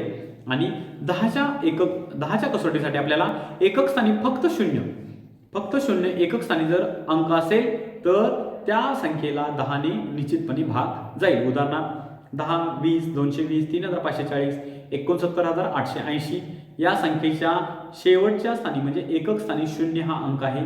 त्यामुळे आपल्याला काय होईल या सर्व संख्यांना 10 ने निश्चितपणे निशेष भाग जाईल. तर मित्रांनो या आपण पूर्ण दोन प्रकरणामध्ये संख्या ज्ञान आणि संख्यावरील क्रिया यामध्ये आपण ही इतकी 13 प्रकरणाचा अभ्यास केला. त्या सर्व प्रकरणामध्ये आपण ज्या काही बेसिक कन्सेप्ट किंवा जे मूलभूत संकल्पना पाहिल्या त्या संकल्पनाचा आपण जर योग्य रीतीने अभ्यास केला तर निश्चितपणे आपल्याला स्कॉलरशिपची परीक्षा ही देण्यासाठी निश्चितपणे सोपी होईल. या ज्या सर्व स्लाइड्स आहेत त्या आपण आपल्या खाली पूर्ण विद्यार्थ्यांसाठी मिळाव्यात यासाठी आपण खाली लिंकमध्ये त्यांना ॲड केलेलं आहे आणि त्या स्लाइड तुम्हाला सर्वांना तिथून ॲक्सेस करता येतील की जेणेकरून या सर्व स्लाइडचा विद्यार्थ्यांना उपयोग होईल आणि निश्चितपणे त्यांना एक चांगलं मार्गदर्शन निश्चितपणे लाभेल.